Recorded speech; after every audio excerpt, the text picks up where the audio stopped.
Buddy, good afternoon. Elijah, welcome to the stream. So happy What's to have up? you, dude. Yeah, I'm glad to be here.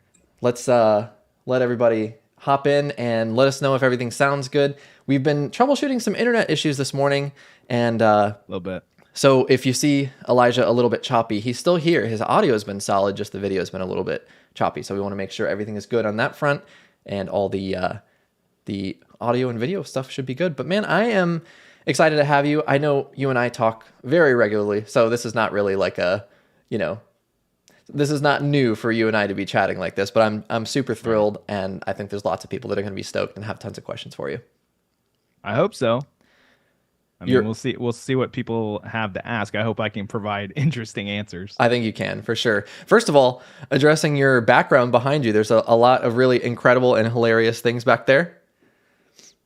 Oh, they're saying the volume is too low, and also, yeah, I'm actually in a children's playroom because my home internet broke. So I went to my mom and dad's really quickly and set up in the playroom, and there was this chalkboard behind me, and I couldn't leave it blank. So. There was also some funny words on there, right, too? Yeah. The kids write some wacky stuff on there, so I had to quickly scrub it all off, replace it with better stuff. Actually, there's a couple people in chat that pointed out we didn't start with, "Hey, this is Elijah." We messed up big time. I don't know how we didn't plan that. Yeah, that's okay. That's really disappointing. Well, I can do a redo. You want me to do it? Let's send it. If you can All fire right, it off all right off the cuff, go for it. You ready? All right. Yep. Hey, this is Elijah on stream with Jonathan Jernigan, and today we're going to be talking about whatever he has to ask me about. Dude, it's like you've done this, what is it, 250 times by now? Yeah, I haven't counted, but I've made a ton of videos for Oxygen at this point. I mean, I would assume, I mean, I've done like 150 or something, so you've done easily that or more. Yeah, probably. I need to go back and count at some point just so I can add it to my resume and be like, hey, I made this many videos. It's pretty insane when you think about the time and the effort that's gone into that and how many views it's gotten. There's hundreds of thousands of views on your stuff. Hundreds of thousands of people know your name. They know Elijah from the Oxygen team. Yeah, it's very weird. It's nice though because it's such a niche community that it's not like people just know me, right? It's not like being famous. It's like people, if I go on certain Facebook groups, people know who I am. But like walking around my town, no one cares because they don't even know what WordPress is. It's awesome. Like that's the best of both worlds. It really is. I did have somebody that I know, I grew up with his brother, like stopped me in a restaurant the other day and he's like, "Hey, I see you around all the Oxygen stuff." And I'm like, well, That's funny. That was a weird experience. I don't think I've ever been recognized in person. I'm trying to think. I mean, I did get one person that recognized me at WordCamp, but that doesn't really count because that's a WordPress conference. So Right. outside of that, I mean, that counts because that's your crowd. that makes sense. Yeah. We got a bunch of people saying hello from all over the world. Stratos and Kraka and Kareem. Andre Viet says hello from Prague. That's a worldwide audience, dude. You're bringing in people from around the globe. Yeah, I recognize all of these names too, I think. So many of them. Yeah, pretty much every single person is on the stream here every week or with Kevin. There's lots of familiar faces. Oh, from China. Awesome. First time looking at Elijah. He is like a ghost friend, says Vijay. That's perfect. I'm going to get a shirt that just says ghost friend. I think that would be... Yeah, because normally we just hear the serenade sweet song of your voice in the videos. Yeah, I stay off screen on purpose. Yeah. It's so much more work. You can attest to this. It's so much more work to edit videos when you have your talking head in the bubble. Yeah. And like for me, half the time my head would be covering the stuff I want to show. So I'm like, I don't know that it makes the video better for the people watching. Like it would be better for my personal brand for sure to be like more recognizable. Yeah. But if it doesn't make the video better, like Oxygen videos are there to like be educational. They're not. I mean, that's so plaster true. My face on them. It makes the editing so much harder. And I mean, like we're experiencing right now, you know, if there's any kind of technical glitch in your like face cam, then it just ruins the whole thing. And yeah, I've covered up what I'm trying to show more times than I can count, and it's so frustrating. But eventually it becomes the hassle. It becomes a habit that you won't, you know, make that mistake again. Right. Yeah, I think every live stream I've seen where they were doing a screen recording and showing something, there's been a moment where people are like, "Hey, move your face out of the Right. way." Every With single time, you time. get better at it, like anything. Yeah. Hello from Germany, Russia. There's so many people from all over the world. This is awesome. So, for those of you that don't know, which is pretty much nobody, I'm sure, Elijah is the product lead of Oxygen. He also does a lot of other really interesting stuff. I've been fortunate to get to know you for many, many years now. We chat regularly for, gosh, I don't know, since you took over Oxygen, right? When would that have been? Like 2019?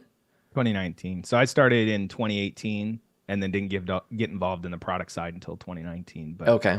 I mean, you were doing videos for Oxygen back then before I even started doing them, I think. Yeah, yeah. I think my In first fact, I ones might were... have taken your job. I'm sorry. I think part of it did, yeah, because suddenly the channel from the communication channel from Lewis switched to some other dude, and then it dried up, and then I just got in touch with you. So Right. yeah, it's funny how that happened. You did take my job, actually. I'm so sorry. Probably worked You out. seem for to the be best. doing okay, though. I think so. Yeah. So, like last time with Kevin, I do have a list of questions. None of them are that revolutionary, but just things that I wanted to touch on, and we'll just see how our conversation goes. In the meantime, if anybody in chat has specific questions you want to ask, drop them in. We might not get to it right away, but at some point we will we'll hopefully answer your questions, or just in the natural course of our dialogue, we'll go over them. But the first question I have to ask, because I'm a bit of a coffee nerd, is what's your drink of choice while on this stream? I got a little iced latte from a local shop, which is why when I said I'll be on in 10 minutes and 22 minutes later I was on. That's why. I'm actually just drinking water today. I'm doing like an intermittent fasting thing, so I can't have anything with calories until 11. Oh, So okay. water for now, but when I can have like a drink from a coffee place, I usually go with an iced chai latte. Ooh, yeah. They're That's so nice. good. Yeah, I love the spices. Like I'm a sucker for like clove and like the pumpkin pie spice flavor that they put in there. Whatever it is, it's delicious. Pretty much any of those kinds of spices, like especially for me, like Indian food, any of those spices, I'm Oh, just yeah. like, oh, I could just drink those straight almost. Yeah. My girlfriend and I, when we were in Europe, got ourselves hooked on those ginger shots. Ginger's spicy though. Dude, oh, it really is like a shot. Like it's aptly named a shot. Oh, It's wow. like, it's crazy because it's like a some kind of gut health thing, but Yeah. it's really good, and just like, I don't know, it feels like you're taking a shot because we don't drink, so it was just like, Yeah. we're like, cheers, in the airport at like 8 a.m. just like, but it's a ginger shot. Yeah, that's hilarious. See, I don't drink very often, very rarely, but I also don't consume a lot of caffeine. So I'm the guy that's like, hey, I've had 5 Diet Cokes today and I'm all amped up. And people are laughing at me like, oh man. Oh, that's hilarious. Yeah, I mean, that's true. That's me. Like I said, don't really drink, but the caffeine overload for sure. It's like, Yeah, I think you get desensitized to it. I have a buddy that drinks like 6 monsters a day, oh, which he's for sure gonna die like early. Like he says that he's like, my heart's gonna explode, which is super sad and dark. But yeah. he somehow operates on that. So I don't know. It's almost like that becomes your fuel. I know, Luke, Opus Technologies / Motion Page / Oxy Ninja. Yeah. On his personal website, he has like a monster tracker where he logs every monster he drinks. And last time I went and looked, it's like you got to like scroll to get down to the bottom of them. It's just this hilarious wall of monsters that he's consumed. that's wild. But it's like an excuse to build a cool website. Yeah, why not? Changes- Hey, real quick, did you drop a link to this in the Oxygen Facebook group? I did not. Because I didn't. I probably should have. Maybe somebody else wants to do that while we're on the... Yeah, if somebody wants to do it, I won't remove it. So just drop it in there. Yeah, I pretty much the only places that I promoted this was in my Facebook group, and then I sent an email yesterday to a cohort of my audience that had some kind of Oxygen interest. Gotcha. So yeah. I probably would have thought of that if I hadn't been like loading things in my car and relocating. yeah, I woke up this morning like 2 hours before we started, and you were like, "Yeah, I've already migrated to a whole new place." It's like, no. Yeah, it was weird timing. That internet has been, so I live in the country and I have to use like mobile internet. So like I had AT&T for a while Yeah, and it was really bad. And then I got T-Mobile 5G, which has been perfect until of today. course. So yeah. They're like, I guess on Friday the 19th, we're going to do some tower service. That's right. That's how it goes. It's just unbelievable. One day when I get big enough, I might have a big enough budget, I'm going to have a studio and fly people in. Heck yeah, dude. Then it will be super legit. That would be awesome. A studio is definitely a dream for me because like the room reverb is so real in I my office. I really want like I would want a setup that it's like pretty much permanent, so I could leave it exactly as is, and then Yeah. just come in, do the show, do the podcast, and then and leave. Or even like there's rental studios around, but Right. you know, They're expensive though. yeah, hundreds of dollars an hour. Yeah, I feel like when I was looking into music studios, the cheap ones were like $50 an hour. And then you're But not going to have everything you need, or it's not going to be as like tech stacked as you want. right, right. The thing about them though is, well, I don't know about like video studios, but the music studios come with like a technician, so like somebody to run all the mixers and stuff and make sure the levels are good, which is nice. But Yeah. like $50 an hour for most musicians is not going to make sense. No, definitely not. I was looking at the podcast studios. There was one that I considered in London. I was going to try to pull off like getting like Paul from WP Tuts and like Dave Foy and a couple other people to Oh, like that would be sick. come to there. Yeah. The reason it didn't work out is the space wasn't available, but it was like you bought like a chunk of 4 hours for like 350 pounds, which, you know, is probably like, I don't know, 430 or 450 US. But Right. you had 4 seats, 4 mics, there was 4 cameras, and there was like a producer that would switch, you know, live That's sick. for you. And I was like, gosh, that's so sick. And then Yeah. I was like, I thought, first of all, I was going to do it no matter what. But then I was like, if I do this, then every other subsequent stream after this until I go back to that place is going to be inferior. So I'll just like Yeah. crash my own quality. You don't want to set a precedent you don't want to maintain. Exactly. So ultimately, it didn't work out, obviously, but maybe one day. Yeah, that would be cool. That's the dream. So one of my silly questions was, which Chuggington train is your favorite? Oh gosh, dude, I haven't seen that show in so long. I brought it up because we talked about it sometime recently, and then you said Perfecto yesterday, and Oh yeah. I think it's Brewster. I hear him in my head. He goes Perfecto. Oh, okay. I think I like the old steam engine guy. 'Cause he seems just seems grumpy but nice in a weird way. He's like If I so remember right. wise. Yeah, it's been a long time since I watched it. My daughter's older now, so we're actually on a Bluey kick, which I mean, I'm okay with that. Bluey's legit. My son is 10 now, and so we're well past the Chuggington stage, but I watched so many episodes of that show. And then I didn't realize it was like a UK show at first. And, Oh, really? And then there was a US version on Netflix, but I figured there's probably other people in chat that know Chuggington as well as we do.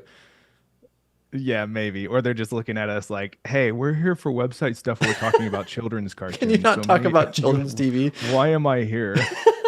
Yeah, when the viewership starts doing this, we'll know why. Our dad mode's coming out. Exactly. Well, dude, funny enough, also as a joke question, which you have written behind you, rewrite oxygen in, what does that say? ActionScript or C++?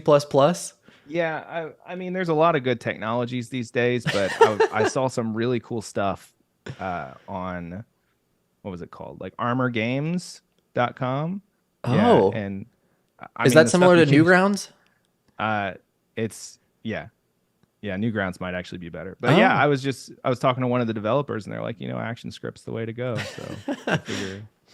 I heard this language that intrigued me to possibly build a site in called assembly. Have you heard of that? Oh yeah, for sure. That's really cutting edge stuff. No, funny enough, I think the first code I ever wrote was in BASIC on an old like DOS laptop because my dad's always done computers, so he would bring home like weird old computers and let me play on them. So I learned how to write like a chat bot, and I was like, talking. It knew how to recognize certain strings and give certain responses. Right. But then after that, the next thing I got into was ActionScript with Flash. right? I hope I'm not misremembering that. I think it was ActionScript was what you wrote for Flash games and stuff. I don't know. And I spent like a year learning ActionScript and got to where I could like kind of write like interactive elements for websites, because right then I was into music, and like there was this guy that was like kind of low key famous in the community I ran in, but like his website was so cool. It like animated in and had like this spinning, I mean early 2000s, but like it was awesome. And he's like, Flash is where it's at, dude. Like Flash is how you're gonna build a website. And I was like, okay, I'll learn Flash. And I did. And then like a month later, after I was finally confident, they're like, ActionScript and Flash are getting sunsetted. They are no more. And I'm like, cool, that was a waste of time. Dude, but isn't it funny that all of the things that you just described in terms of like baseline functionality and like things that are interesting are still applicable? Like animate in and like, you know, some kind of interactivity component, like all that stuff, even though it's not Flash, you know, you're using like GSAP and JavaScript and stuff, like it's still relevant. It's still there. Yeah, it just changed. The underlying tech. Yeah, we've been trying to do cool stuff with the internet forever. We just the weird thing is none of the stuff we've ever done has really aged well except for the core stuff, right? And even the core stuff hasn't, like building websites with tables. Like that used to be a thing. That was before my time, but I remember my brother messing around with websites and like that didn't hold up. But like HTML, you know, is not going anywhere. CSS has just gotten better. But like the stuff we add on top has aged very poorly. So like I did a YouTube tutorial for the Oxygen channel about how to make like a fancy cursor. Oh yeah, yeah. Like a flame icon or something. If you remember like GeoCities and Tripod and Angel Fire and all those like website things, like the sparkly cursors were like the thing, and then like the GIFs with like the neon letters. But like I look at what we're doing now and these like portfolio websites that are like heavily animated and have layers of interaction that are really just, they're showboating, right? Yeah. They're like, look what I can do. I don't think that stuff's going to age well. I don't think so.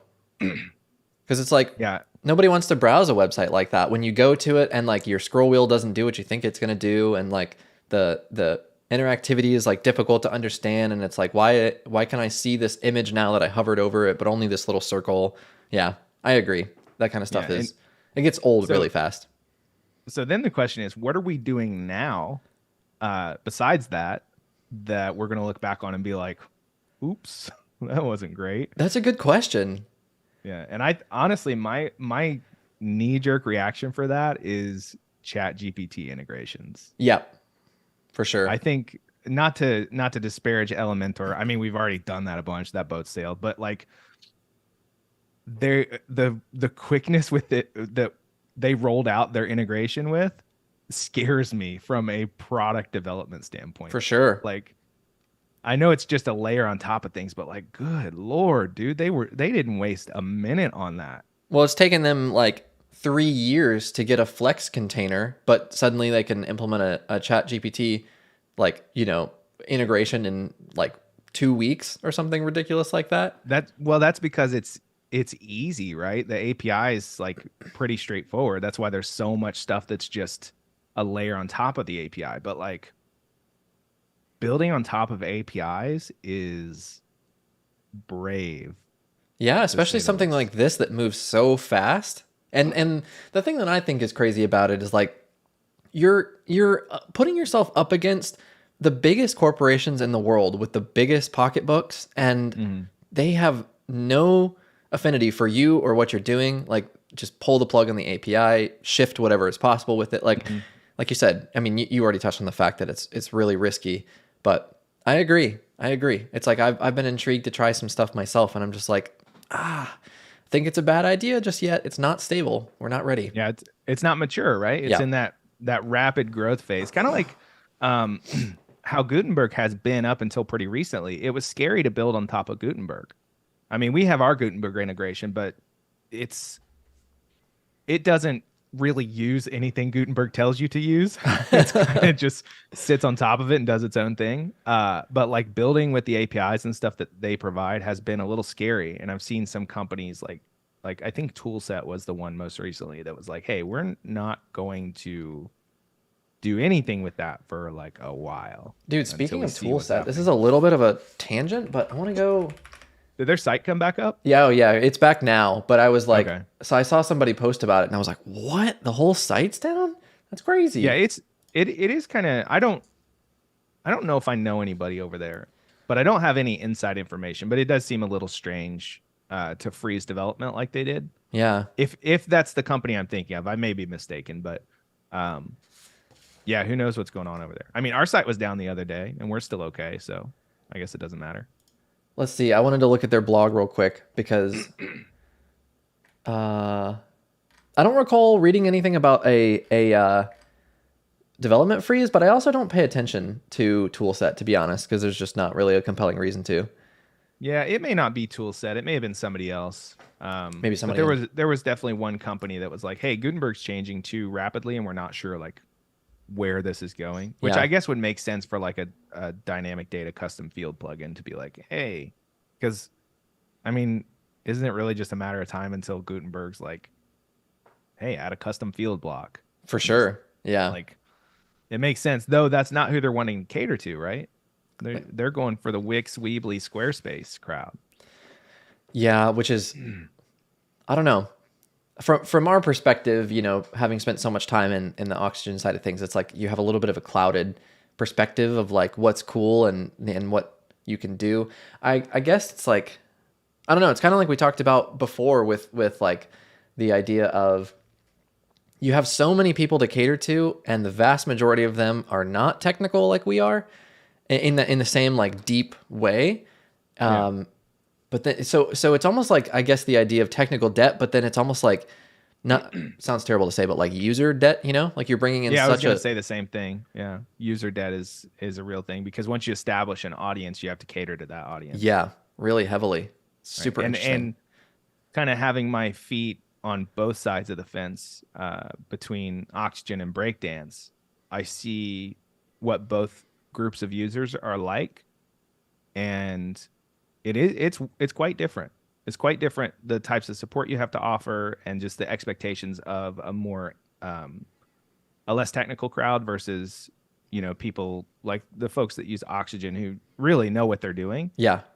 Though that leads to new problems like people that know what they're doing so much that they're building like crazy stuff that then they have to help with, which is okay. Those are interesting sometimes, but yeah, you have to definitely. I think it's important to curate your audience and your customer base to people you want to help and work with.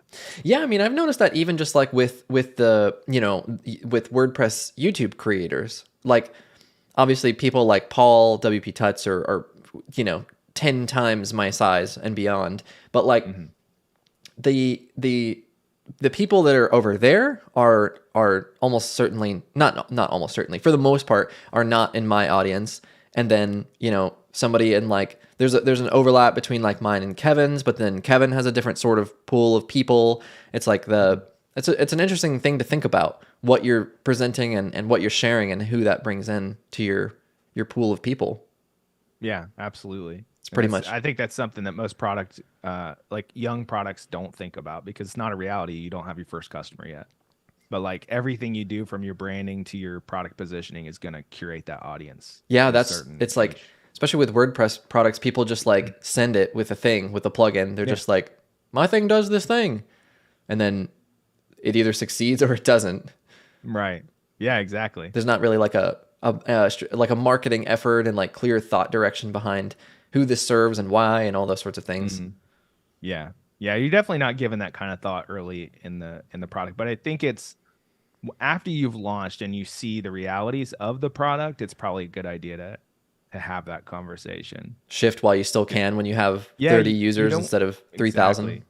You can move fast and break things when things are young and don't, like Oxygen now on Built With shows like 100,000 sites. Like we got to move slow because Yeah. I'm not going to push an update that breaks 100,000 sites. Like that's not going to be me. We're going to move slow and make sure everything's stable. But like with PyCalendar, for instance, it's so young and it's also very limited in scope. It's much, much easier to kind of rapidly iterate. And you even see it with stuff like bricks, where for the first little while they were really fast, right? And I've been watching it. I'm in their group, and I've seen two things. One is their updates slowed down, which is expected. Like it's becoming a mature product. Yeah. And once a product is mature, you got to slow down or spend a bunch of money on devs to move at the same pace.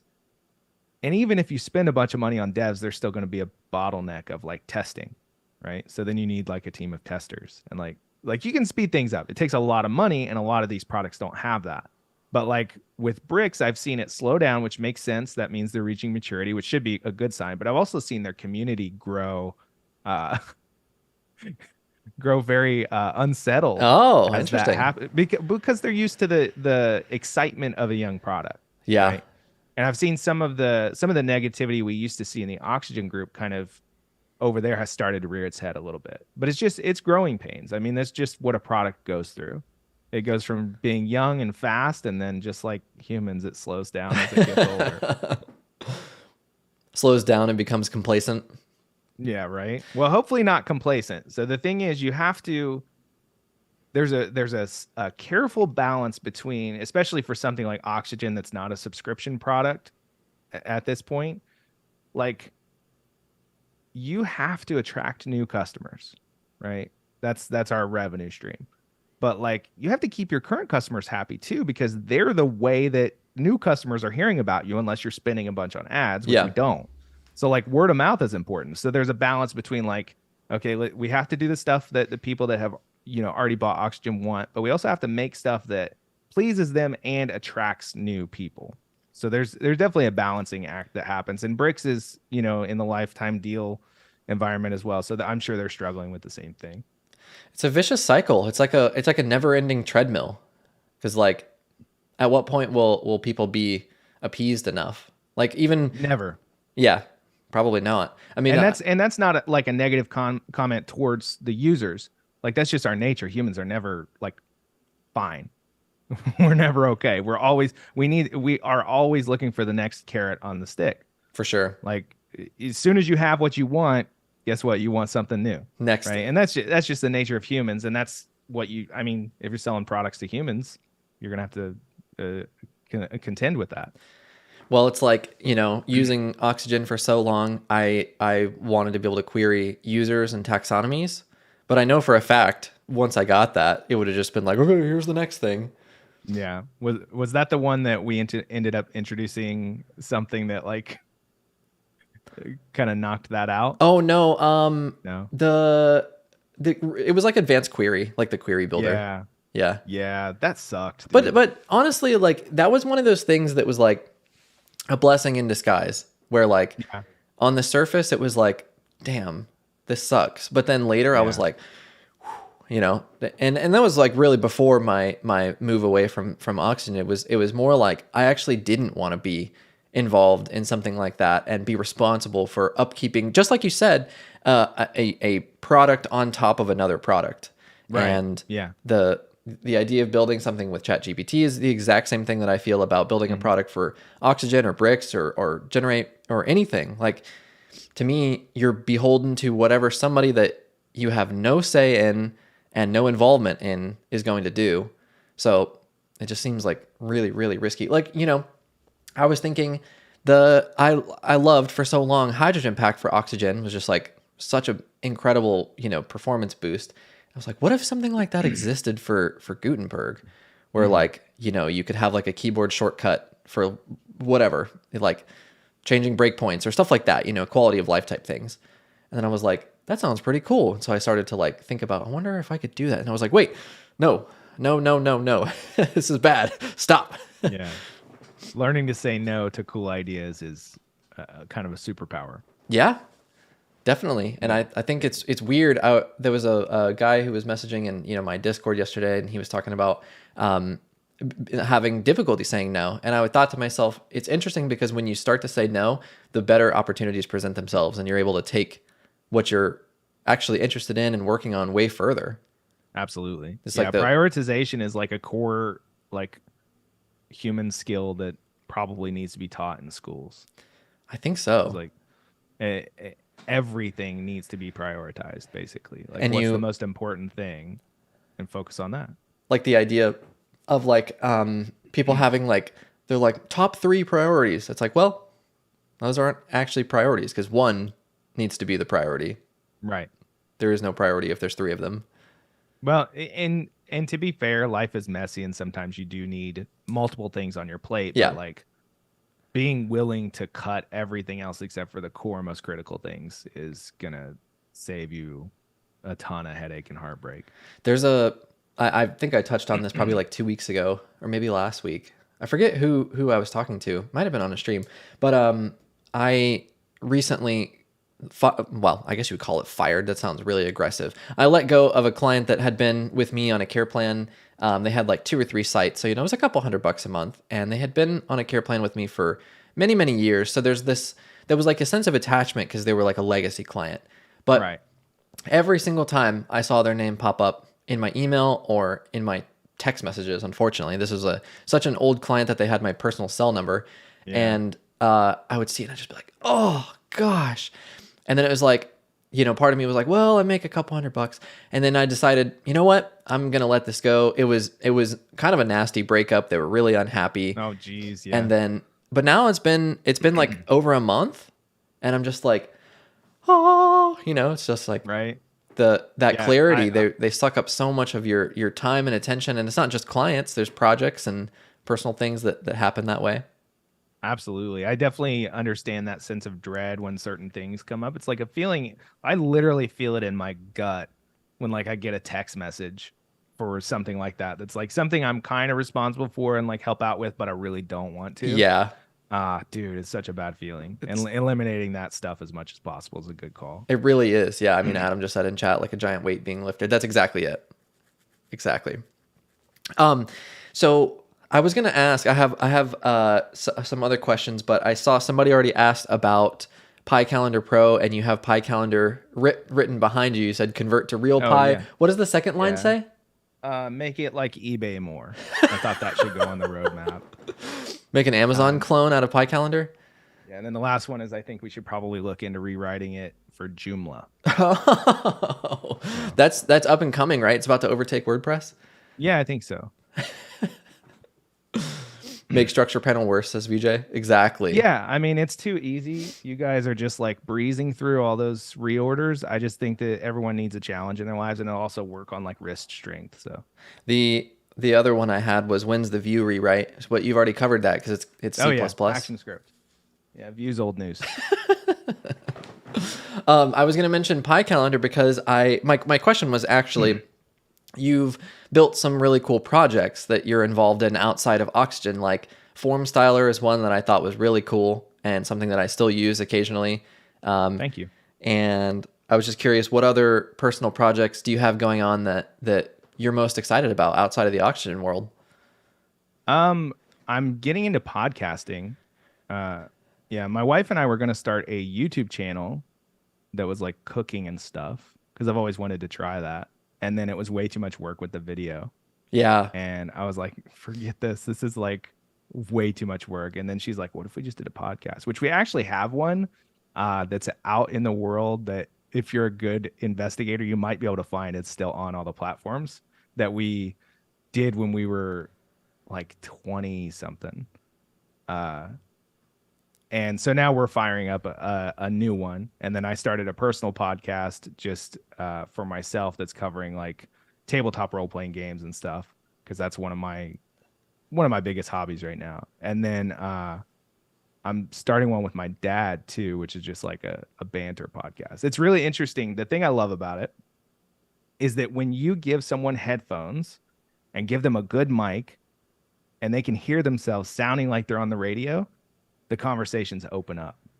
Dude, I have a mobile podcasting kit. It's got like a couple Shure SM58s, a Zoom camera, which I think I've told you about this before. It's actually a video camera, but it's got 2 XLR inputs. So I'm able to plug those mics into it and record anywhere I want.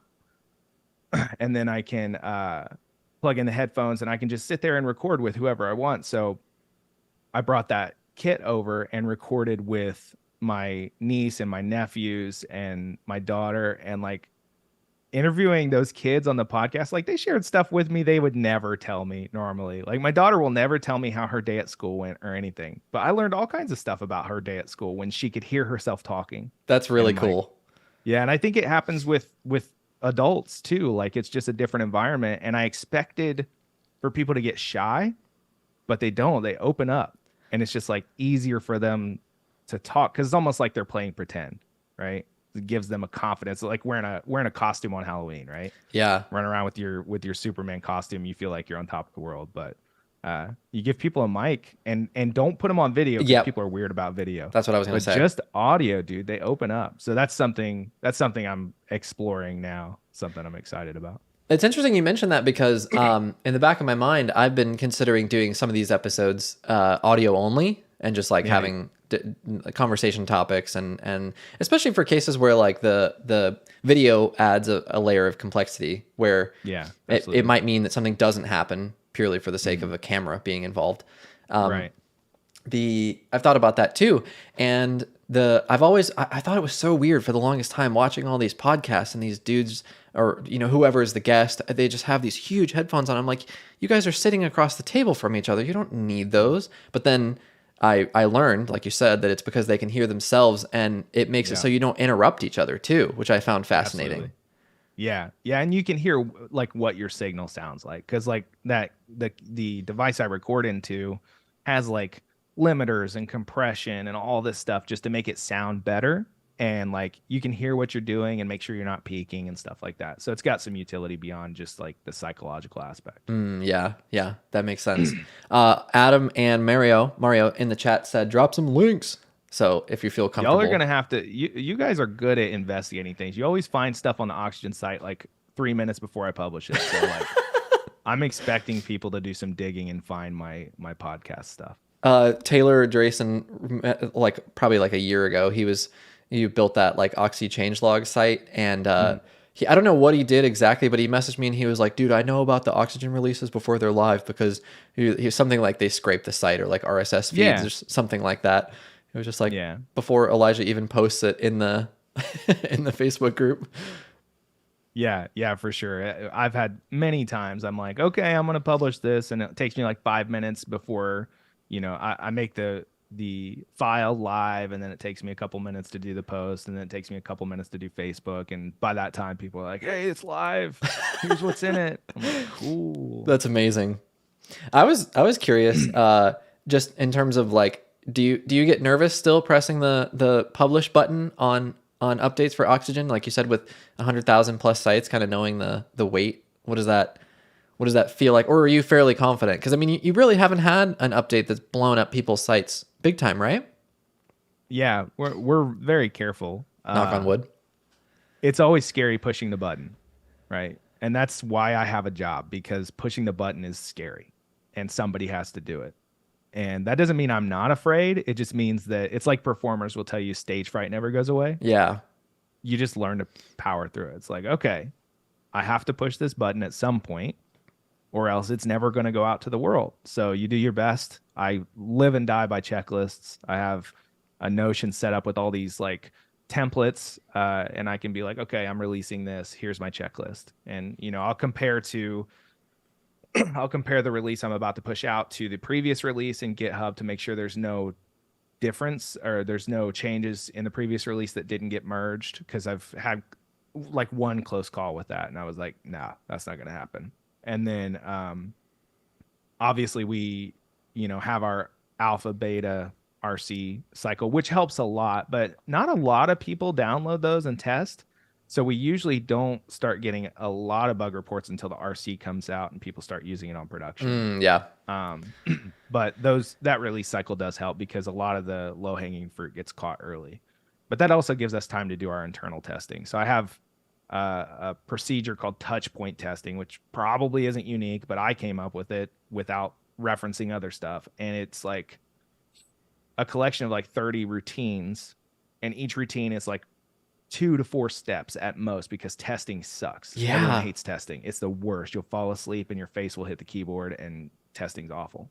But if you can put it into bite-sized chunks and make sure each of those chunks touches a couple of different parts of the product, then you get really good coverage, and you can also split the coverage between people. So I'll be like, okay, we're going to run the routines. And then the people on my team will be like, okay, I'll take these routines, and they'll just check them off as they go. And then I'll do a few. And by the time, a few days have gone by, we've worked through the whole thing. And that gives me a lot of confidence that nothing major is broken. Yeah. It's not an edge case, because there's almost always edge cases. That's really interesting because, I mean, being involved with you in the Pi calendar side of things, like we've already talked about, risk is really low right now. The user base is not that big at the moment, but even then, like pushing the the repo updates is still just like kind of like hand shaky a little bit. But last time, I put together the checklist, and so I feel confident this time moving forward that it will be easier. But still, I mean, the numbers start to get so huge that there's like a sense of responsibility with absolutely pushing that. Like you have to be careful. Yeah. I mean, like I said a couple weeks ago, I can't remember when, but I just updated a site from like 3.31 or 3.32 all the way up to whatever it was, like 4.5. And I was like staggered. It just worked. It was just like, it was such a huge leap. There's so much that was between those two updates. Yeah, it's a big jump. And it just worked. So that's awesome. I mean, that's what we're shooting for. And really in an environment where you only use Oxygen, I think breaking bugs are pretty rare. But WordPress doesn't work that way. Everything is interoperable, and like Adam was joking in the chat about a breaking bug in 4.6.1 RC1.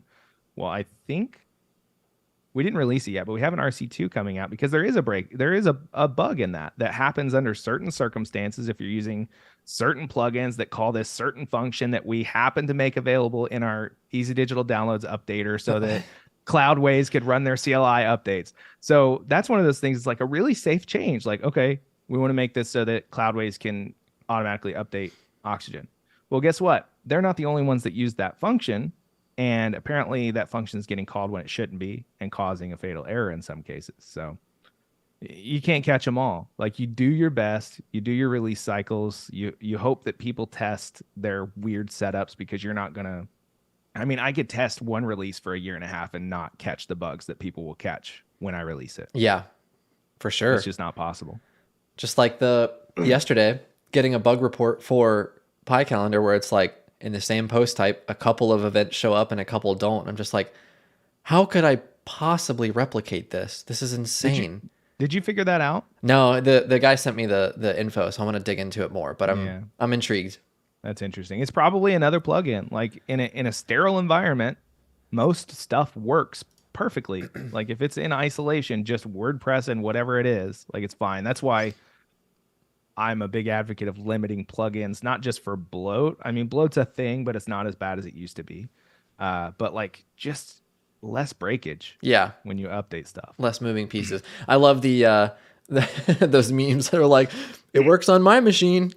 Yeah, and that's the thing, like coming from the support world, like one of our biggest jobs is when we have a bug, like if I go to my devs and say, hey, on this site, when you click this button, this thing breaks. Like, they're not going to be able to resolve it. Yeah. If I can't give my devs reproduction steps, they're not going to be able to fix it. Like, yeah, you can, some stuff you can patch. You're like, okay, this is the function that's being called. So like, let's make sure this variable is defined before we call it. But like, if you don't know why it's breaking, you can't really know that that's going to fix it in every case. So like, I don't know, dude, they should teach bug reporting in school too. Like if more people could file like good bug reports with like, okay, here's the steps I did, because just because you added a section to a page and then it broke doesn't tell me anything. Right. Because if I go in and add a section the way I've added a section 5 million times since 2018, it's probably not going to break. But it turns out that you followed the link from the front end, not the back end, which changes something. Then you didn't add the section from the add panel. You used the emmet integration, and you added a class to it. And that class is registered in Oxygen in a way that is somehow broken. Like, there's so many layers. You got to be so specific with that stuff. I know we both come from a pretty heavy IT background and like front lines technical support. And the two things that still give me chills is my printer doesn't work, and then Actually, probably just printer, to be honest. When somebody Printer stuff is the worst. when they call you and they're like, my printer doesn't work. And I'm just like, well, what'd you do? It doesn't work. Like, oh, that's the same thing, but just in a conversation rather than like a support ticket. Yeah, my favorite is, get over here right now. Everything's broken. All right, sir, what's everything? Well, everything. All right, can you be more specific? Well, when I click my shortcut for Yahoo, it doesn't open. Okay, sir. Let's establish a more realistic scope when you're reporting stuff to us, and then we'll get it fixed for you. Oh my gosh, dude, it's so spot on. Oh, And people got fired up, dude. They really did. I got cussed out more as an IT guy than any other job, and I was a janitor for a while. And people are not nice to janitors. It's But like as an IT guy, they get rowdy. It was so intense, and I remember being on the phone with this older dude for like, gosh, so long, and he couldn't get the remote management software to install. It was like just a single download. All you got to do is open it, and then it just runs, like one of those kind of things. And what I realized was it was my mistake. I didn't tell the dude to double click on it. So he's like, I'm clicking it, nothing's happening. So, then you go through that whole like, we'll restart, download it again. Here's a new link. Here's a new file. And I was like, oh, all I had to do was tell him to double click on it. And then, 45 minutes later, he's pissed off. We've not even started troubleshooting the problem yet. Oh, yeah. And that's a good example. Like, I've clicked on it. It's not working. Yeah. Like your established knowledge assumes they're double clicking it. They might be tapping their screen. Yeah. Like, they might be using a trackpad that the driver's broken. They might be right clicking it. They might be clicking their mouse wheel. For sure. Like there's so many, like specifics are so important. It's really like, I think the troubleshooting really makes you understand what you're working with so much more. So yeah, you're right about being able to file bug reports, but it's the same kind of thing. The other one that I really, really loved, it was fantastic. Obviously it was when you're like, can you give me the password? I don't have a password. Just like, what do you mean you don't have a password? That was like, lots of people don't have passwords. Such a typical response. I don't have a password. I was like, oh, your email doesn't have a password? Anybody can get in? Yeah. Yep. I just go there and it opens because they saved it in their browser. Yeah. And then we reset their browser because they had it loaded with like bad extensions and now their passwords are gone. Yep.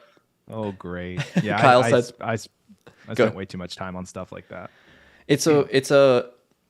It gave me the ability to like really understand people's frustrations and like build up a thicker skin, but still I know like even I did it for like 3 years, and it was just like you almost have to like switch off the personal side because people would come in just so heated about their computers and just like it's not even your fault. You're just the dude that's there to help them, and oh man.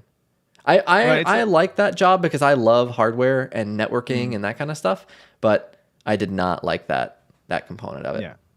I think it's important in anything dealing with the public, especially when you're kind of the messenger in a way that they expect to solve a problem, right? If they come in and they're really mean to you and rude and stuff, you can tell they're frustrated. Like, you just have to recognize it's not personal. Like, they're frustrated with not only the problem they're experiencing, but like if they're mean to you, they probably are unhappy people for another very personal reason. And that's what I tell my daughter a lot of times. Like if there's bullies in school or whatever, like just remember that's not a you problem. Like that's on them. They have something going on. Maybe they just need a friend. Maybe they need somebody to be kind and nice to them in that moment of frustration to kind of bring them back down and remember that we're all humans and we're all going through this together, right? Yeah. So like, if you can remember that to an extent when doing customer service, it's much easier. But also, when angry people yell at you and you remain very calm, they just yell louder and call you names and hang up on you. I noticed that a lot of times what I started doing was when somebody would say something like really rude or mean, my response would just be a noise. I would just go, like no acknowledgement. And then they would just be like, just like set people off even more. But I was like, I'm not feeding into your thing. It's not a you problem. You got to let them work that out. If they have to do it while yelling at you, okay. But like, don't take that on. Yeah.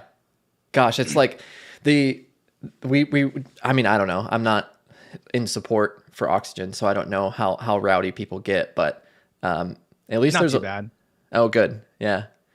Yeah, there are rare customers that are like, you're the worst support ever because you won't log in and fix this 500,000 product import that I'm trying to import and then dynamically populate Oxygen templates with. And your web server has 128 megs of RAM. Yeah, they're on like a free tier SiteGround thing or like go geekplushosting.com/au.co.uk whatever. Anyways, I'm on a performance server. Well, why haven't I ever heard of the host you're using? Right. So yeah, I mean, people get frustrated. Again, the frustration is usually because they have a client project that they oversold and they're under delivering. Yep. Because they ran into problems. And one of the things you learn is like, it's not our job to make up for people's failure to prepare and to plan ahead. So like, if you're building a site with Oxygen and you come to me on day, 60 of building the site, and you're like, okay, the most important plugin we need for this site is this real estate listing plugin. And I just installed it to finalize the site and it doesn't work. Well, this is so specific, I have to imagine it's real. I mean, I'm not recalling a specific example, but I'm sure it's happened. But like, that's day 60. You're supposed to deliver it tomorrow, and you just emailed me on a Friday. So at like 4:34 p.m. Maybe try the most critical parts of your stack together to make sure they work before going 60 days into a build and then expecting support to solve your last minute problems.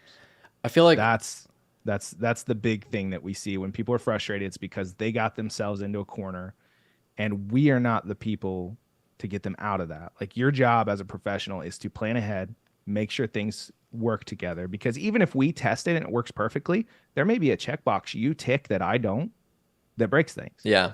Like, you got to test your stack. It's definitely a mistake and a bind I found myself in a couple of times, but it's a spot that nobody wants to be in it. But of course I have a very strong, what's the opposite of affinity? Very strong repellence to where like I'll test stuff before I've even, quoted a project out, just to make sure that I can not get myself in exactly the situation you've described. There's been so many times that I can recall, especially early on in Oxygen when I was still fairly inexperienced, where there was just nowhere to turn to. And it's like, okay, well, the only people that I can reach out to are Elijah, Taylor Drayson, and both of them are completely backlogged and can't help me. So it's like, oh, such a bad spot to be in. It's tough. You do get in binds, and we try to do as much as we can to help people while still helping everybody else. Like, we can't let one person with a huge problem make everyone else wait when they were reasonable and they planned ahead, and then this one person has a problem, But we try to do the best we can to get people out of those binds. And to Adam says in the chat, us Oxygen users are the worst. This is not Oxygen users. This is just people. Like, these are human problems I'm describing. And it's just stuff you see when you're in support, where there are just some common patterns that you run into. And if people just planned ahead a little bit more, they wouldn't run into those problems. Then they wouldn't have to yell at the support reps that they need help from. What an interesting thought. And overall, I don't want people to think that I'm pessimistic about humans, because humans are awesome. It's just when you're in certain positions, you see the worst side of them. And that's something I try to remind my reps about too, is like, yeah, they're yelling at you, but like, they're people. Like, be as nice as you can, help them as much as you can, and do what's reasonable. Well, I also think that you and I find ourselves in very like introspective conversation like this quite often. We're like, hey, you got 5 minutes to chat real quick? And then it's like an hour and 20 minutes later, we're having some like existential discussion like this. Yeah. It's easy to go down a rabbit hole when you get into some of this like core stuff. Yeah, I enjoy it though, for sure. Yeah, it's interesting to explore out loud, because it's like the rubber duck method. Like, I can work out a bug by saying it into the air, and then suddenly my brain works differently, and I'll find an answer. So even with deeper stuff, like existential stuff, like just talking to people can help. So it's good to have people that you can kind of throw that stuff back and forth with. For sure. Yeah. Like simple little Facebook group of a couple people or Facebook chat, something like that. Simple Yeah. Discord group, anything like that for sure. While we're on the topic of Oxygen and that kind of thing, I was curious, what release for Oxygen are you most proud of, or maybe had like the biggest technical hurdle? Actually, I'll just keep it to what Oxygen release are you most proud of? I think the site navigation release, which was a few releases ago, just because it was something that I personally worked on for like a year. Oh, cool. To try to get that thing working and learn accessibility deeply enough to pull it off correctly. Now it still has a few problems, but I think it's much, much better than the other menus. And it was kind of a redeeming moment for me because I was also deeply involved in the Pro menu, which is not the best option for most menus. It's not that it's bad, it's overcomplicated. Yeah. And with the site navigation, I wanted to nail accessibility and also make it easy to use. So that was a good exercise as a product guy in like, weeding out the stuff that didn't need to be there and putting in the most critical things and putting the controls in the right place. But also like getting an output that's usable out of the gate. Like the default styles are okay. You don't have to, it's not like the Pro menu where you drop it in and it's just completely unstyled. Right. Kind of fits Oxygen's vibe because like the people that use Oxygen want to do everything kind of from the ground up or else they wouldn't use Oxygen. Right. So like that kind of fits and it still works for some people, but the site navigation was definitely a big milestone for me. That's cool. And Adam just said in chat, and you nailed it too, which is another good pat on the back. Oh yeah. And Adam was super helpful with that. When he started doing the accessibility critique. He was calling us out, dude, which was awesome because I had that thing in my back pocket for a while. And I was kind of, on the fence about releasing it. But when that started coming out, it helped the feature cross the threshold between, yes, we should do it, and also people want it, right? Like people wanted it. I have started caring more about accessibility, which honestly shouldn't be a factor, but it's a business and we need to make customers happy. But also, when he called that out, I was like, okay, let's just do it. Because then not only he was able to catalyze a positive change, not only for every site that's built with that element, but also the users of that site. So it felt like doing something good in the world, which is awesome. Like if you can do business, make money, and do good in the world, you're winning. So that was one of the moments where I was able to kind of meet that Venn diagram right in the middle and kind of match everything. That's really cool. Okay, yeah. So that made me happy. Because that's probably one of, I could be speaking out of turns here, but that's probably one of the few times that all of those parameters have been met, right? Because like otherwise some of the other features are nice to haves or quality of life improvements or things like that. Like that feels like probably one of the biggest, most dramatic updates in that sense, right? Yeah, it's very rare that something crosses off all the different aspects that you want a feature to cross off. Pleasing existing users, attracting new customers, making the output and the product better. Like it doesn't always happen, but sometimes you get that thing that's right in the middle of all those, and it usually works out okay. Working on it for a year is crazy, though. I didn't realize that it took you that long. Yeah, I looked at my first commit, and it was in like 2020 or something. Wow. It was like a year prior to it. But that wasn't like full time. Like yeah. I have tons of other stuff to do, but that was kind of my pet project. And I didn't really involve our developers until the end. And I was like, hey, look over all this stuff, do the final touches. And so that was kind of my personal project that I took on and did kind of here and there where I could do it. But there was a lot of learning involved. Like everyone I've talked to that's made a menu element, menus are hard. Yeah. And the site navigation menu still isn't perfect, but it's pretty good. I think it's pretty good. And I think it serves the needs of a wide variety of users. And yeah, the customization options aren't there like you'd expect with an Oxygen element, but like that's the trade-off. CSS, yes, and CSS, like our users are developers. That's Oxygen's whole thing. And it wasn't, that wasn't how Oxygen was supposed to be positioned in the beginning, but that narrative caught on. Oxygen is for developers. So that's who we have for the most part. Our customers know what they're doing and they know how to get around limitations in a UI. And so the nice thing is that gives us the freedom to be more selective about our UI and expect to cover, the most cases we can, but then also know our users are very capable of writing some CSS and styling something we didn't give them a control for, because it's something you don't always want to style. It's an interesting position for you to evaluate what comes next too. Do you have like a master list, a master wish list of everything that you want to add and people request, and some way to filter through that and come up with the next thing? So we have the roadmap now. I don't know if you saw that, because you're not super in the community anymore. I forgot about that. That's kind of, so I have a big list of like good ideas, and those are things that like somebody posted or I thought of or whatever that is like, yeah, we should at least look into that. And then we have stuff that we're investigating and stuff. So that's kind of the guiding thing. And like most of the stuff we've implemented have been stuff that people have asked for. So we really rely on the feedback of our users, but we also have to be respectful of our long-term vision for the product. Did you hear me go into my political voice there? When it becomes slower.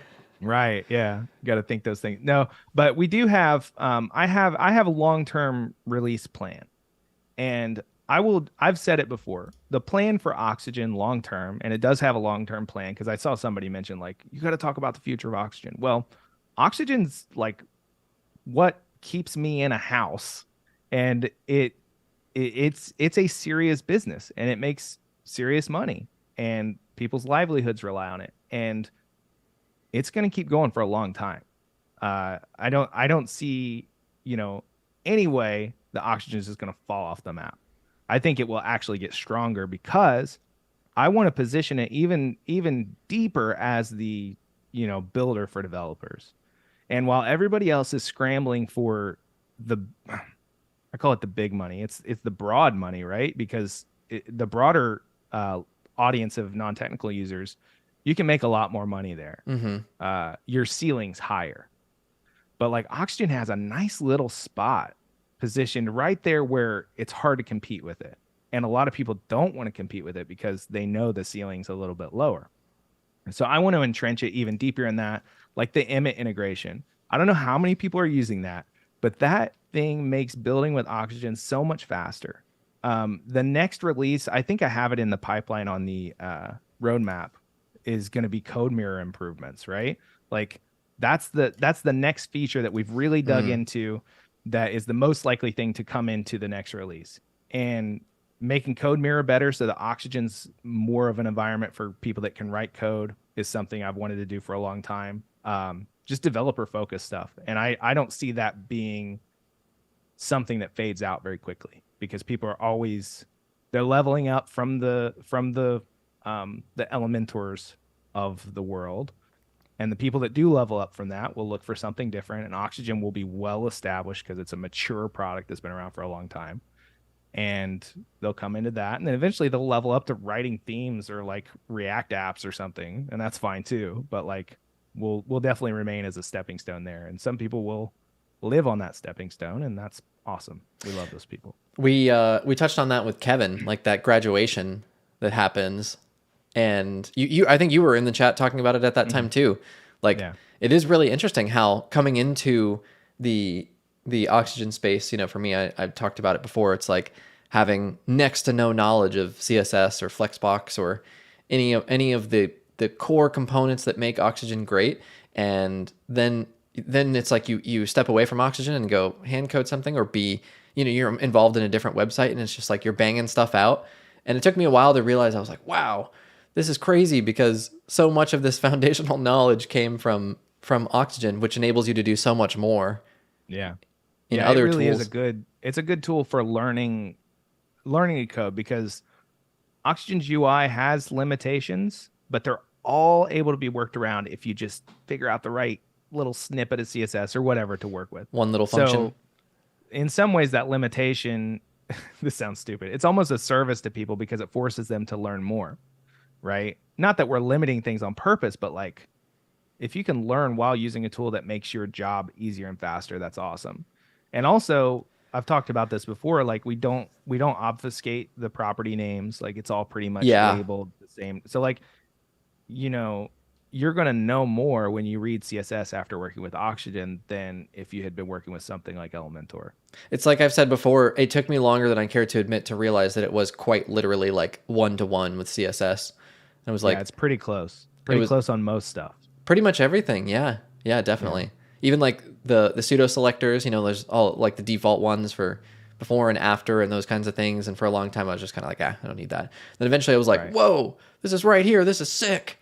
Yeah, exactly. It definitely like I was not much of a developer when I started with Oxygen, but through working with Oxygen, I've learned a ton. Yeah, I can imagine so. Uh, Adam and Deviatus in chat says, have you thought of hiring Renato to work on Oxygen's UI? He's got some really good stuff in his Ricotta plugin. I know I can answer slightly for you, which is that Elijah's told me many times he doesn't use these third-party tools specifically to keep your own kind of focus and vision clear, right? Is that still the Right. case? Yeah, I try not to. There's been a few cases where we kind of absorbed a feature from a third-party add-on into Oxygen, uh, but I don't want to. I don't want to get used to using third-party add-ons first of all, because in support, like people don't a lot of the times.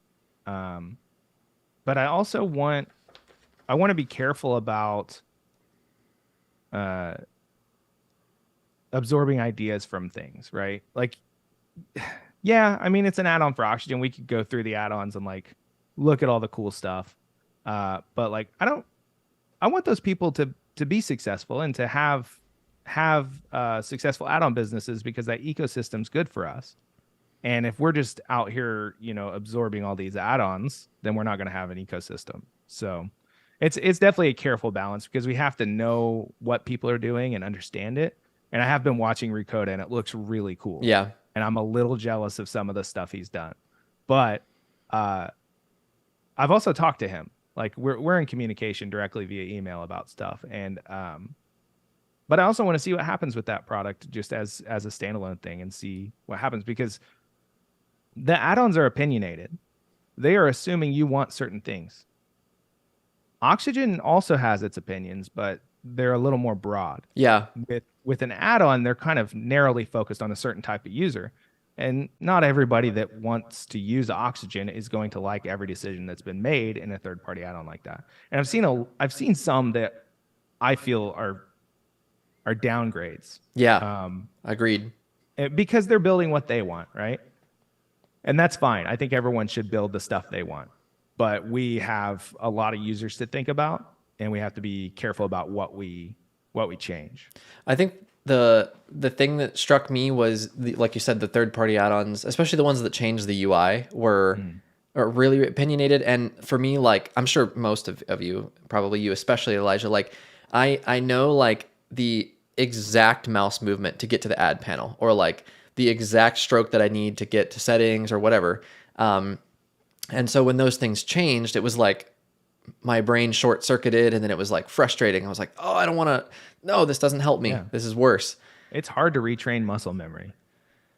Knowing where the snaps are with your mouse, it's like you don't want people to have to retrain the muscle memory they've learned over years and years of using the product. Now we did that a little bit with 4.0, but yeah, I think that the changes we made there were safe enough, and also just overall improvement wise, like we made most people's lives easier by moving some stuff to the top bar. It was stuff people were annoyed at having to click a lot to get to. So it was a pretty safe change. But some of these third party add-ons they dramatically change the UI in ways that I might think are awesome, but like, will everybody? I don't know. not necessarily. Yeah, I mean, not everybody. That's impossible. Yeah. Of course, the vast majority of people. Yeah, will the vast majority of our customers and the people we want to attract as customers will they find it attractive? So yeah, I'm keeping an eye on what everyone's doing in the ecosystem for sure. I watch Ricotta because he's got some new stuff coming out and it looks really really cool, and I'm excited to see what it is. Yeah, so there's that, and then Bricks has one that somebody created similar. I forget what it's called. There's one that I don't think it's exactly the same thing. Is it called like Reformer, or what is it called? Yeah, I know what you're talking about, but I don't know the name. It But might it's not be similar to the that. exact same thing. Which is weird because does their UI really? I mean, I've seen people harassing them about their UI recently. I didn't. I thought it was pretty okay. I thought it was fine. I mean, it felt similar enough to Oxygen that it was like, It's not similar that. with improvements. Like they have some stuff we don't have that's cool. I think they have some like if I'm not misremembering, they have like searchable stuff in the properties pane, and you can like pin elements and maybe even pin controls or something, which is super cool. Yeah. So they definitely have some improvements. So I'm surprised that there's a third party like trying to do better, but like more power to them. Yeah, I mean that goes back to the thing for me. It's like gives me such deep anxiety thinking about building a product on top of somebody else's tool like this. Yeah, dude, building on top of APIs and building on top of a product, because like I was talking about absorbing features. Like if you build something, I mean, undo redo is a perfect example. There was an add-on for undo redo before we added it. Like, is Oxygen gonna get undo redo? Yeah, yeah, eventually it will because nothing doesn't have undo redo. Yeah. So like building that kind of stuff is risky because we have to do what's right for the product and right for our customers. And we can't just not build something because it's in an add-on. Now, does an add-on having it maybe give us a little more time? Sometimes it depends on if the add-on's free or if it's paid or whatever. And if people are happy with it, but like, I don't know. You got to be so careful when your whole business relies around code that you don't have any control over. Yeah, definitely. It's nerve-wracking. I would be unsettled to spend deep time on that personally. I don't know. There's an element of it though where it's like we're also building sites on products that we don't own and control, as opposed to like hand coding some solution. But at least in the with building the product, building your site on that product, the site's not just going to cease to exist. Where like Right. An add-on could break and take the site down. Right. So And like WordPress is so big and mature, you got to look for that stability. I Yeah. think that's where Beaver Builder lives, honestly. Like you never hear anybody talk about Beaver Builder, but I think like I would suspect that larger corporations are using them if they're not doing their own thing. But like Beaver Builder's that old, old grandpa that's always going to man, that sounds so mean. I'm sorry, Beaver Builder guys. That's not what I meant. But it's like it's a mainstay, right? Yeah, It's yeah. like I've never heard of a vulnerability in it. I've never heard of Beaver Builder sites breaking when they update.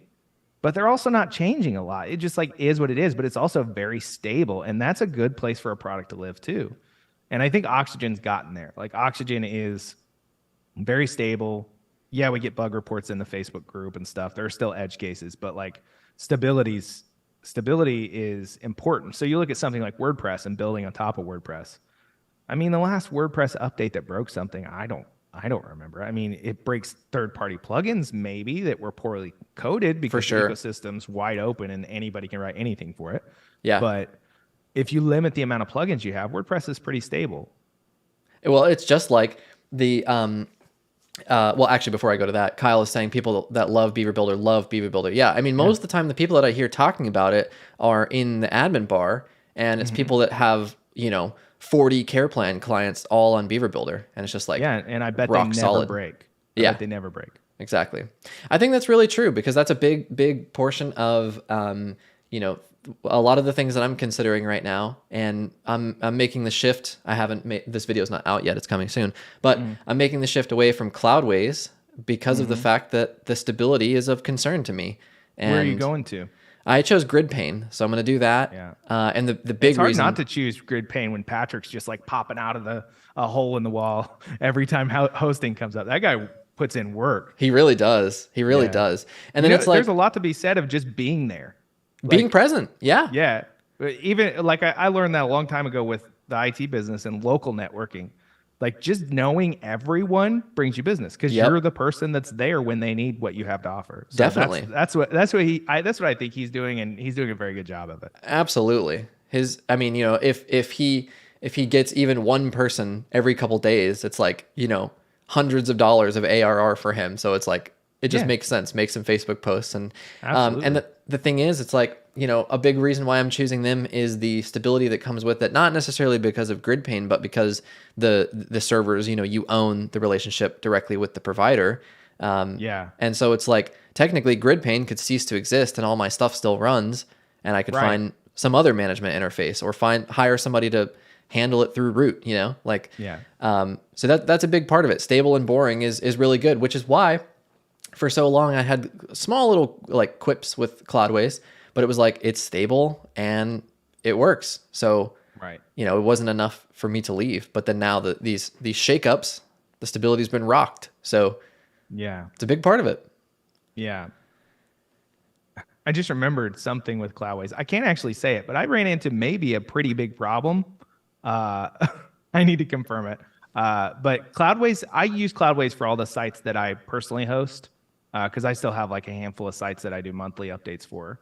And it's fine. But when you start taking people's servers away from them and like changing fundamental things, it's going to scare people off. Yep. So I think they maybe made a mistake there, but they also, they're a big company and they can afford losses and they know what they're doing. And the people that are leaving, maybe people they wanted to have leave. If I'm one of them, then that's me. Yeah. I mean, like we were talking about curating your audience. Maybe they didn't want those customers anymore. Maybe the vulture people caused them more support tickets. It's possible, right? I mean, you have to look at support burden. That's a significant ongoing cost for running a product or a service or business of any type. We just crossed over 50 live viewers, and YouTube just said, now would be a good time to insert an ad. Heck yeah. This stream is brought to you by Pi Calendar. Yeah, indeed it is. Yes, The actually. easiest and simplest way to turn any post type into an event and display it on a calendar on the front end of your website. It's as easy as pie. As easy as pie. And we sent somebody a real pie. Did he ever confirm he received that? Never confirmed he received it, but he said he ordered, you sent it, so I have to assume somebody got it. Yeah. I was so jealous. That pie looked delicious. I'm sure it would. It was some kind of peach pie. Deviatus said, wait, what calendar? Pi calendar, P-I-E. Pi calendar. Yeah. PiCalendar.com. So if you don't know, Elijah and I have built a product together. It's called Pi Calendar. It's extremely cool. And in fact, just last night, we were doing some testing on our Pro version, which I am super excited about. Somebody earlier on asked, what's the status of Pro? And not sure the exact kind of release schedule just yet, but we're super stoked because it has... Huh? Tomorrow. Perfect. Let's do it. I'm just joking. We have recurring events, which is working great. You can set your own kind of custom intervals every other day, every week, whatever. Tons of different options. And then you can custom color code your events, which was something people asked about right off the bat, and something that I can't believe I lived without. Yeah. So yeah, I'm really stoked about it. There's a free version available right now in the WordPress repo, and that's going to remain there. There's going to be it's totally functional and usable in the free version. Yeah. You can use some CSS, kind of like Oxygen, it gets you like 90% of the way there. Yeah. And then with a little bit of CSS, you can take it further. And then we have more stuff planned for the Pro version that's going to come, progressively over the next few iterations of releases. But shout out to Elijah on that. Amazing job on the behind the scenes code stuff. Well, thanks. Yeah, it's been a fun project to work on because it's been, low pressure and stuff as we're kind of building it. But yeah, I'm excited for starting to roll out some Pro features. The recurring stuff was a big challenge, but I think we're there. I think it's working. Are you going to live demo it? Because I'm going to just like run away. No, you should though. If you have a demo pulled up, you should show people like. I wonder how the recurring stuff works. Yeah, let me get one fired up real quick. There's always some point in every stream where you get put on the spot and you're like, I don't know. Okay, I'll do it. So I wanted to make sure that moment happens. Perfect. I'm gonna fire up a brand new local While you do install that, real quick. I will look at the chat because I see some questions. Yeah, perfect. That sounds good. Victor's asking about mega menus. I think they asked earlier about mega menus in the context of Oxygen, but they're clarifying about Breakdance. Now, Breakdance is kind of a whole different beast. It is, and we publicly said it's positioned to dethrone Elementor. Like that's what it is. I mean, Yeah. it's for the people that want something better than Elementor, but maybe aren't developers. So that's the lane it's probably going to stay in for a long time. But So also, I'm not the one guiding that product, so I can't really speak in detail about that. you're just the sweet voice that serenades the YouTube channel. Yeah. Now I'm doing a few videos here and there, and I'm doing a lot of support and stuff. So I am involved with the product just because it's a SoFly product, and it made sense. But Oxygen's still my baby. Yeah, for sure. Keep going. Keep dropping in questions so I can get this thing pulled up. Do I prefer Oxygen or Breakdance? That's a funny one. I don't think I can actually answer that. I don't think I can answer that. That's actually kind of a hilarious conflict of interest. I mean, I've been using Oxygen since 2018. It's muscle memory. I can build anything I want very quickly in Oxygen, and there's almost nothing I can't make happen with Oxygen. Breakdance is still pretty new to me. I'm still learning it. I'm getting better with it because I'm supporting it. You obviously have to know the product to support it, but Yeah. But I mean, for my personal sites, I would use either one depending on what I'm going for.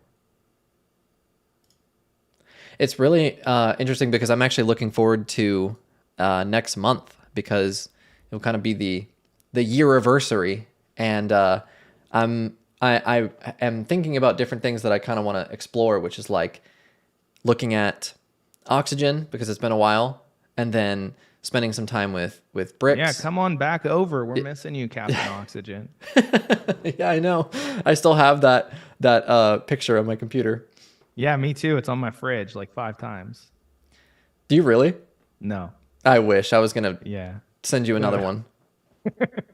That would be good though. If I could draw better, I would have just drawn it back here, but instead it's a rain cloud. I need to get your little your silhouette, Elijah, right here. Get you on the sticker board. Oh yeah. Maybe I'll send you a sticker for one of my podcasts once I'm to that level. Please do. That sounds sick. It's called the Joe Rogan Experience. Yeah. I would love to listen to your podcast. I'm going to go seek it out. Somebody asked if there are any plans for adding filtering functionality like Facet WP natively in Oxygen. So that's something a lot of people want, and it is necessary, but like kind of like we've taken the stance with forms, like Facet WP and Grid Builder WP are both very, very good at what they do. And if you're building a site that needs that, you're probably going to be better served by using those solutions than whatever we create. Not that what we create would be worse, but it probably would be more limited because that's necessary when making decisions for a product. So I'm not going to say no because, like I said, we're kind of working through the top requests and anything that kind of fits the product we're trying to build. But like, I'd put it there with forms. It's probably unlikely for us to roll our own thing. Yeah, I mean, like you said, the filters, just like with WP Grid Builder specifically, there's just almost like an element of why reinvent the wheel. Because if you need that kind of functionality, I really feel like that the cost is low enough that you either pass that cost on to your client or buy a license that's sufficient for you. The ease of setting them up is just like once you kind of know the interface and how it works, you can have filter set up in 5 minutes and they just work. I don't know. It seems like that's a waste of resources for a team like Oxygen to explore, just like forms. There's so many good like mature products in that space that there's 2 that we recommend, and they're great. I mean, I was just doing some videos about them the other day, and it's always amazing how just the UIs are well thought out. They're easy to just drop on, and they work well with Oxygen and with Breakdance. Like, they're good. And yeah. I don't. The question is, could we make ours better for our users? Probably not easily, because they're doing one thing and doing it really well, and we have to do a lot of things, which means we do the best we can. But if it's outside our wheelhouse, we're not going to be as good as they are. So, Jason asked, which is a question I was going to ask based on what you just said, how much of the MetaBox integration was done on the Oxygen side versus the MetaBox side, and then also with WP Grid Builder. I believe that developer, Loic, I think is his name, didn't he just create the Oxygen integration? So I haven't used the Grid Builder WP integration for Oxygen extensively, but I'm trying to remember. We probably did. We may have done a little bit on our side, but I think that may have been mostly on his side. I feel like I remember at one point he told me that he like reached out to you guys because he needed something or like an extra hook or something like that. Yeah, if I'm remembering correctly, it was somewhat collaborative, but I think he handled most of that. Now the MetaBox integration, we collaborated with them too, but all the code pretty much needed to be in our code base. So it was basically taking our ACF integration and adapting it to MetaBox. Yeah. So there's some stuff that third-party developers can't really do on their own easily. But then there's some stuff they can do. We have the Elements API and stuff like that. So they're able to do a lot, but we work with them as much as we can when possible. I think I'm just about ready to live demo this beast. Okay. Do you want me to? I see one more question, I think. Sure. Go ahead. Are you going to integrate ACF JSON for speed, or is it working in some other way to help cache ACF fields? I think I'm not intimately familiar with that, but anything to do with ACF and the storage and retrieval of their fields, we lean on them for. So like we're using the functions they provide, and it should work as expected, but like we're not going to mess with ACF's functionality. We're going to use what we can, but we're not going to like dive deep and like mess with it. There we go. All right. So, as you all know, I'm a pro streamer. So what's going to happen is I'm going to switch to a screen share, and everything is going to go haywire for a second. Boom, but baby. I'm on it. So here we go. Let's do it. Oh, it was almost clean. I almost had it lined up perfectly. Okay, so I assume you probably won't be able to see this, Elijah, unless you're watching the stream with a little bit of a delay. I do have it pulled up, but I'll probably still ignore it because it does look quite delayed. Okay.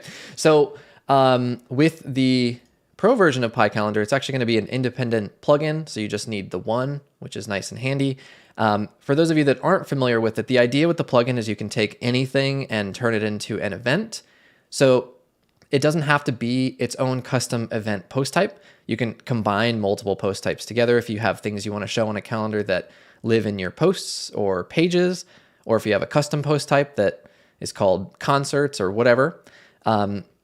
What happens is if you edit those posts in the Gutenberg interface, let me bring this in a little bit because it's slightly chopped off. There we go. And then I wonder if I can, where's my zoom? Is it control? What is zoom? Is it control F12? I got a different keyboard and the buttons aren't mapped. Control mouse wheel. There we go. Oh yeah. I'll just do control mouse wheel. So here in the sidebar, you have this option for calendar, and you're going to say show on calendar. If you want it to be an all-day event, meaning there's no time, you can tick that on. But otherwise, oh gosh, I can't zoom in this far because then the the little date picker thing doesn't work. But you can set a start and an end date. So let's say May 17th at 10:29 a.m. and then it'll go to May 24th. So week-long event. You can do it however long you want. And then with the Pro version, these are what we've just pretty much dialed in. You can actually change the event color. So I'll leave it as blue right now, and the text color is actually white. That's something I noticed last night, but forgot to tell you about. The text color default, we'll leave it alone. But the cool thing is that we have the repeating events now. So you can set your own custom frequency.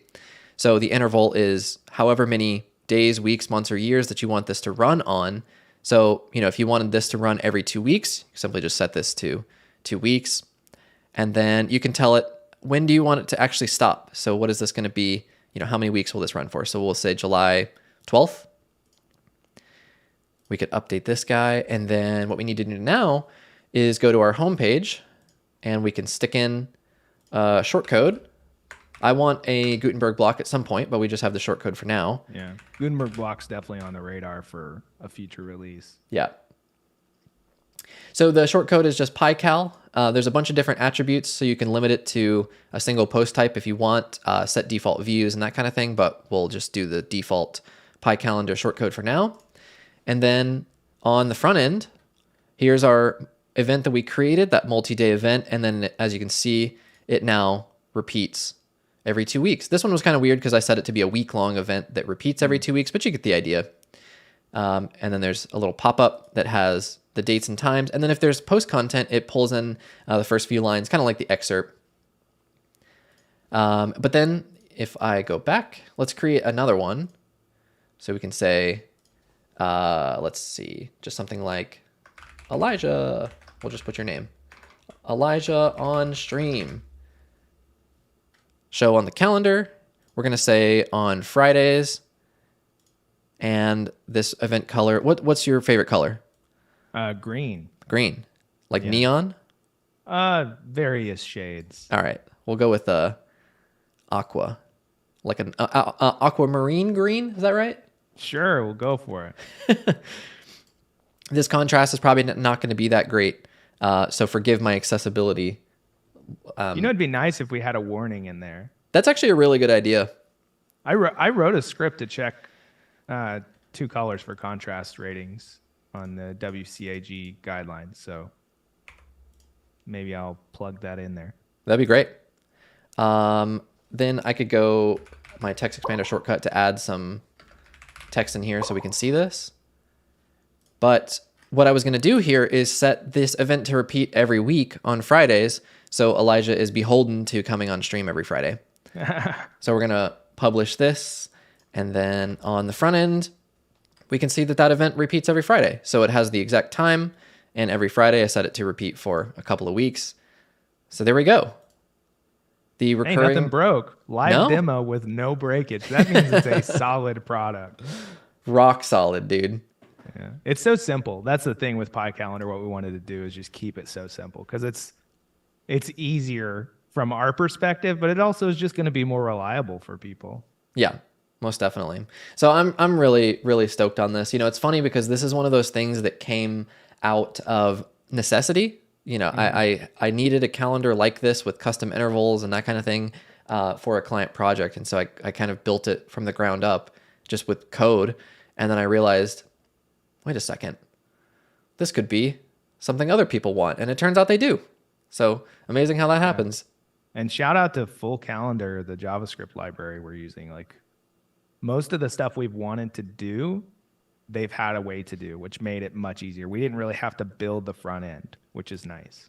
Yeah, it's really nice. Not having to worry about like time zone string translations and all that kind of stuff. It's like there's so much heavy lifting that you don't even consider with calendars. It's crazy. Darwin asked about ticketing. So I think, Jonathan, you and I are on the same page. PyCalendar will probably never be a ticketing software, but you can 100% with the Pro version add Easy Digital Downloads products or WooCommerce products to a calendar, which then if you click through the calendar to that product, people could purchase a ticket. That's already working now, right? It's just not in the initial release? Yeah, no, it's working on the Pro version. Oh, okay. Yeah. I wasn't sure if we had moved that to 1.01 or whatever. No, I think that's the first thing we did. So WooCommerce support and Easy Digital Download support should ship with the first version of Pro. Perfect. That's that. Yeah, I wasn't sure. Because we knew people were going to want a ticket, but we didn't want to build a ticketing thing. So like, just let people put whatever they want on a calendar, and then let that thing, WooCommerce or Easy Digital Downloads, handle the commerce side of things. Yeah, and that's kind of the whole idea. Keep it as flexible as possible. Let you do whatever you need to do. Kyle said it's a niche need, but perfect for the right scenarios. Yeah, absolutely. But the calendar plugins, there's quite a few calendar plugins that have well over 100,000 active installs. Yeah. So clearly there's a deep need for it. I mean, many of those also do event ticketing and scheduling and all that kind of stuff. So there's a subset of that audience that we're going after. But yeah, it's really cool to see this, and it all being kind of natively built into Gutenberg. I'm stoked about. I can't wait till we get the functional block and we can see the calendar in the back end. That'll be great. Yeah, that would be great. React is something I haven't dived deeply into, so that's going to be a fun learning experience for me. Did you check where we're at in the free repo now? Last I looked, we were up on like page 2 or something when you search for calendar. I just looked at It kind of waffles, I think. yeah, I just looked like a day or two ago and it was like page 4 or 5, but I also think Oh, that yeah. there's like I think that there's some kind of variance to where you search. Like if you go to the actual repo website and search, Yeah. it's different than if you're in a WordPress install. Right. Yeah, I So think the WordPress install one was where I was seeing us up at like page 2 for a day or so. if you just search the word calendar, Yeah. Yeah, that's kind of fun to watch. it's really cool. Because that's a new experience for me too, because Oxygen doesn't have a free version on the repo. So this has been something that's helped expand my skill set too. And it's fun to build because it's such a simple product and something that just does a thing in a way that's neat and clean, and that's always fun to build and it's very gratifying. It is very cool. The repo is something that I really wanted to be involved in. Yeah, we're still number 2 on the second page if you just search calendar. Number 2 on the second page. Oh no, sorry. We are on the second page, fairly far down. Okay. Yeah, we were about the middle last time I looked. I was like, oh, we've moved up. That would be cool. There's stuff you can do to rank better, but I don't understand that whole game yet. That's something else we'll probably learn about eventually. Yeah, not that big of a deal right now. Kyle says, question, why is there not a calendar on JJ's site with all his live streams? That is a fantastic question. Dude, throw pro on there. That's a good way to test it before we push it out. That's actually a great idea. Yeah. And we probably I would say timeline wise, we've got a couple weeks before pro is going to be like fully ready. So like throw it on there.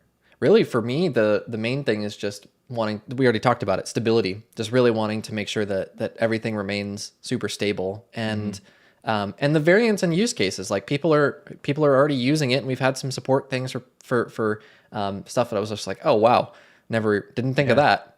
And well, we built as much as it's simple, we also kind of built a sandbox. Yeah. You can make any event or any post type an event, which was kind of the superpower of this product. Yeah, do whatever you want. Yeah. Dividus says he doesn't want to commit to us. Not sure what you mean. What did I? Oh, what were some of the failed names before you settled on Pi Calendar? I'm trying to think. We had one or like two. There was a drug reference in there somewhere. Well, I mean, Pi Calendar Pro is PCP, so. Oh, that's the one. I feel like there may have been another drug reference. I think that was a worse one. I think that was one where we realized, like, oh, I think that's like a cuss word in like Spanish or something. Oh yeah. There was something that you Googled some tool that was like, it looks for offensive words in other languages, and it was just like boom, boom, boom, boom, boom. Is this a cuss in Spanish.com? Don't go there. I don't know if that's real. Kyle says, speaking of which, I got to go hit up the taco truck, carne asada, maybe a couple of carnitas. That sounds amazing. Where is this guy finding taco trucks every single day? I guess just because living near Dallas. I love taco trucks. There's one that I know of in my area, and it's like 15 minutes away down the interstate. And then the other thing is like the ones that are nearby here are so unreliable. It's like you could go on like Tuesday at lunchtime and they're just closed, and like their Facebook just says open. Like, what? Yeah. Yeah, true. Max is saying something about the breakdance and migrating to bricks. And I just want to say, that was a challenging time with the breakdance announcement and a lot of the fallout. And even you yourself, Jonathan, like that's what sparked you to kind of go to other pastures. Yeah. I wish it would have gone differently, but the impact on Oxygen's customer base is probably overblown. Like being the person who watches our sales numbers and how things work behind the scenes, the people that left were very vocal and very visible, like yourself. So the impact on the product itself, besides, obviously I love the content you made and the content people were making and stuff, and I miss all that. But as far as the product remaining viable, it wasn't as big of a hit as people think, just because it was kind of, there's a word I'm looking for. It looked bigger than it was because the Facebook community and the people that were really big in that community were some of the people that came out vocally. So I was surprised that it remained, as stable as it did, but Um, there were definitely some lessons to be learned from that whole situation. Some PR 101 kind of stuff. Yeah, Yeah. yeah. I think that uh, I think that if something like that were to ever come up again, there would be some hard learned lessons that were taken from that situation. Yeah, I think that's the thing for me that's the biggest disappointment about it is because it would have been so different had there been even just a little bit of communication. Like had there been even a hint of anything that was to come, people might have been more receptive or less, Yeah. pitchforks out. Yeah. So Well, we've Oxygen has always been very, we've held our cards close. yeah, of I'm trying to course. shift us more towards transparency, like with the roadmap and things like that. I want people to have an idea of what's coming, because I think we went a long time where people had no idea, and that can be a tough position to be in when you're basing your business and potentially your livelihood on a product. So I empathize with that a lot. And that's something I want to continue to improve. Yeah, and I mean, Kyle just said in chat, everyone gives Elijah a total pass. We love Elijah 100%. Everybody loves you, dude. Well, I appreciate that. You've been the face of this tool that we all used and loved for so long. That's for sure.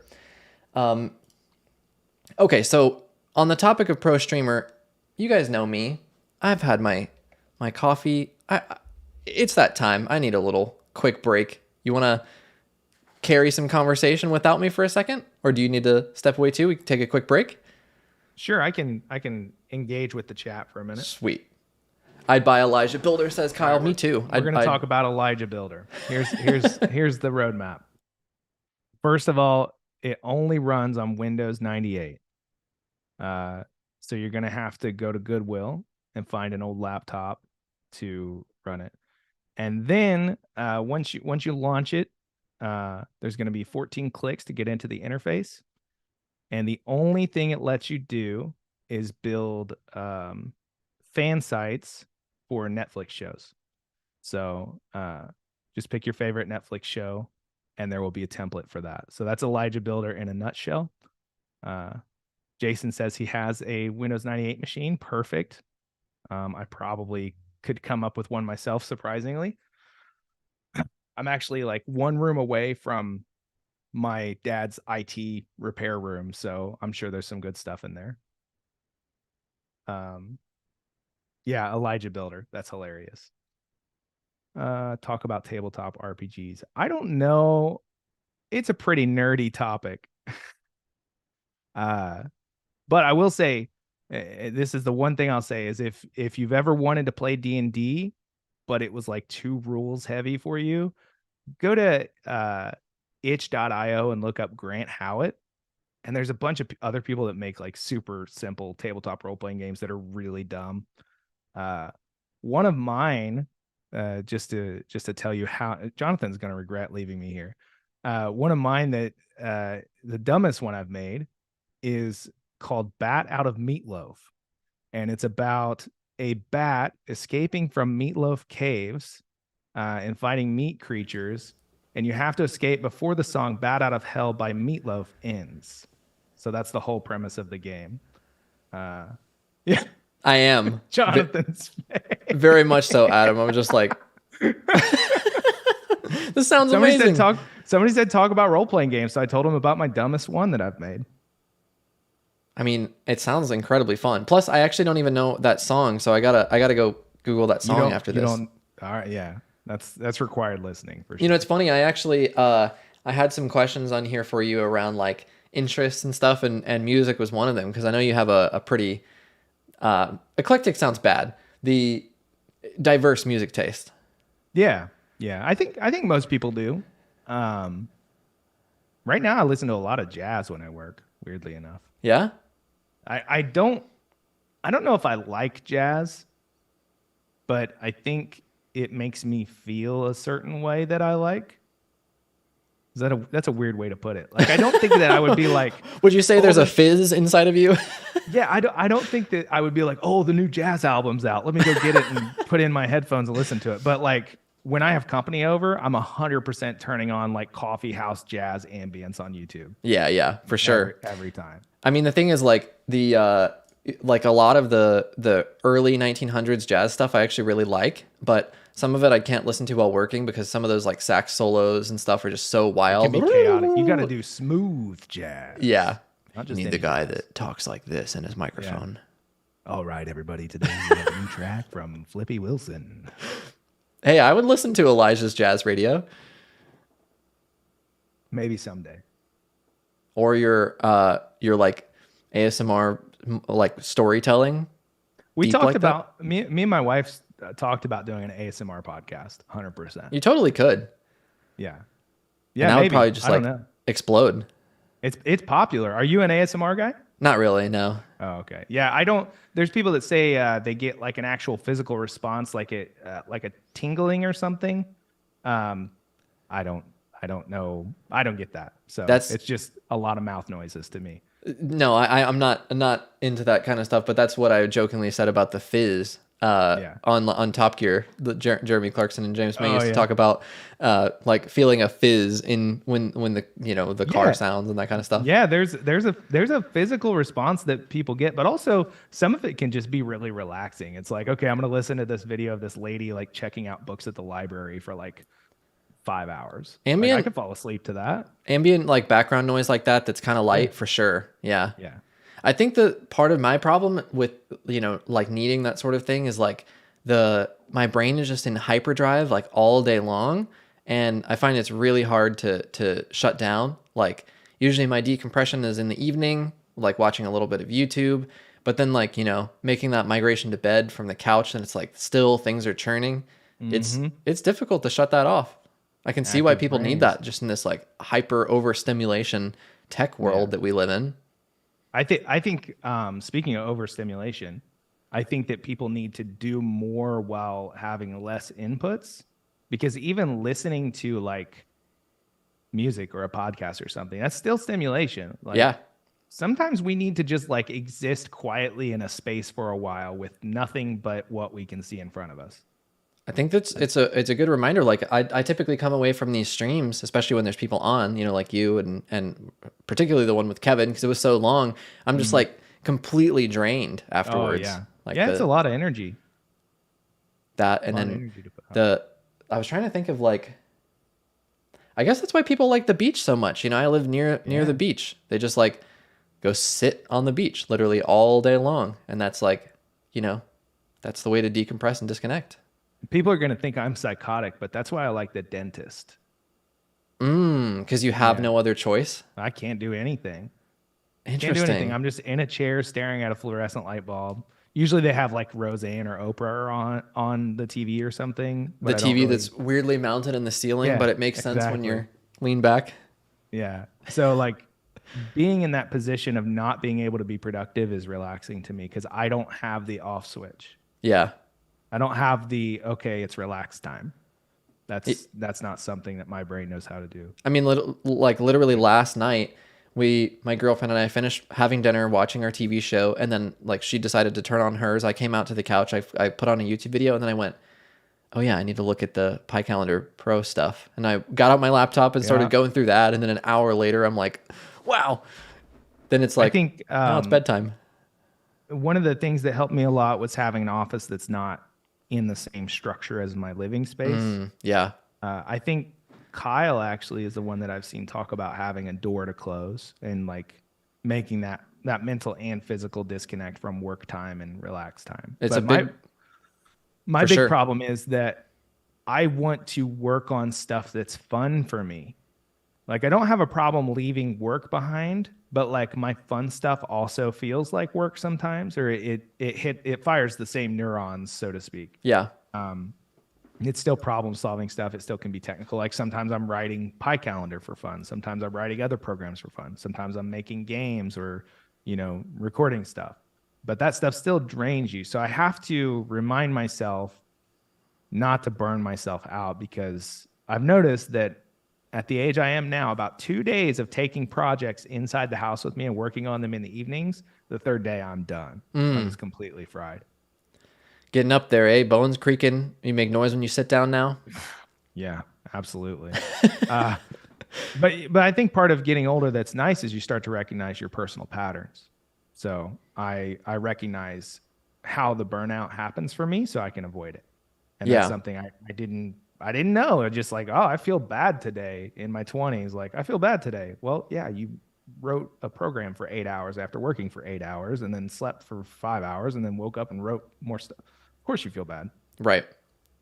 So yeah, recognizing patterns is definitely important. Finding those limits. Yeah. Really like it goes back to what we talked about before, prioritizing what's actually most important and sticking to that and really not letting those other projects get in the way. I think we all do that. We all have these great ideas. We all have 30,000 domains that we own for sites that we're going to build and get to eventually. Let's compare. How many do you have in your I actually don't know. Let me see. I wonder if Google Domains will tally it easily. I think it will. It might not want you to know, so you're not Yeah. ashamed. I have a lot. I mean, it's enough that I have to send like 6 or 7 scroll wheels down the whole list. One, let me two, see three, if I can 4, find a way to 5, count it. 6. 6.5 scroll wheels is what it takes. Oh my gosh. All right. Let me see how many swipes of my trackpad and then somebody convert that to scroll wheels. And then we'll be good to go. Scientific I have measurement. a lot. What's the dumbest domain name you have? Let's see. I'm going through. Oh, I think this is probably it. I've owned this domain for a while, really, just because I want to hold on to it. Because in high school, my friend and I were gonna create like a goof hat business, and it was just gonna be like memes on a hat, basically. And they were gonna be trucker hats only, like snapback trucker hats. And the domain is bustohats.com. That's a good one though. Yeah. That's not too dumb. So mine did give me a tally at the top. I own 53. I think that might include some that I set to not renew. So Okay. Yeah. give or take 45 to 50. We just like giving our money to ICANN and domain registrars. That's all. Exactly. Let's see. My dumbest one is probably shirtyouNot.com. What is it? Shirt you not. Shirt you not? Yeah, it's a saying. If you take the R out, of shirt, Oh. it was a T-shirt thing me and my wife did for a while. It's not anything now. I used to also be the proud owner of fartwizard.com. Oh, hell yeah. What were you going to do with that? I don't even remember. I let it go. It might be available now, so hot tip for you guys if you're looking for an awesome brand. Get yourself a domain that Elijah once owned. It's got a long legacy. Let's see if it's still available. Surely it is. I feel like eventually, like in the year like 2070, domains will be so limited that like a bank will open and they'll be like Fart Wizard Industries, the bank you can trust, because that's the only domain they could get. FWIinc.com. Yeah, that actually sounds all right. Yeah, it's registered now. I bet they're selling it too. Oh, It's probably 100%. Yeah. I sold one domain once, which was cool, but that gave me an unhealthy like attachment to domains, realizing that they actually have real value.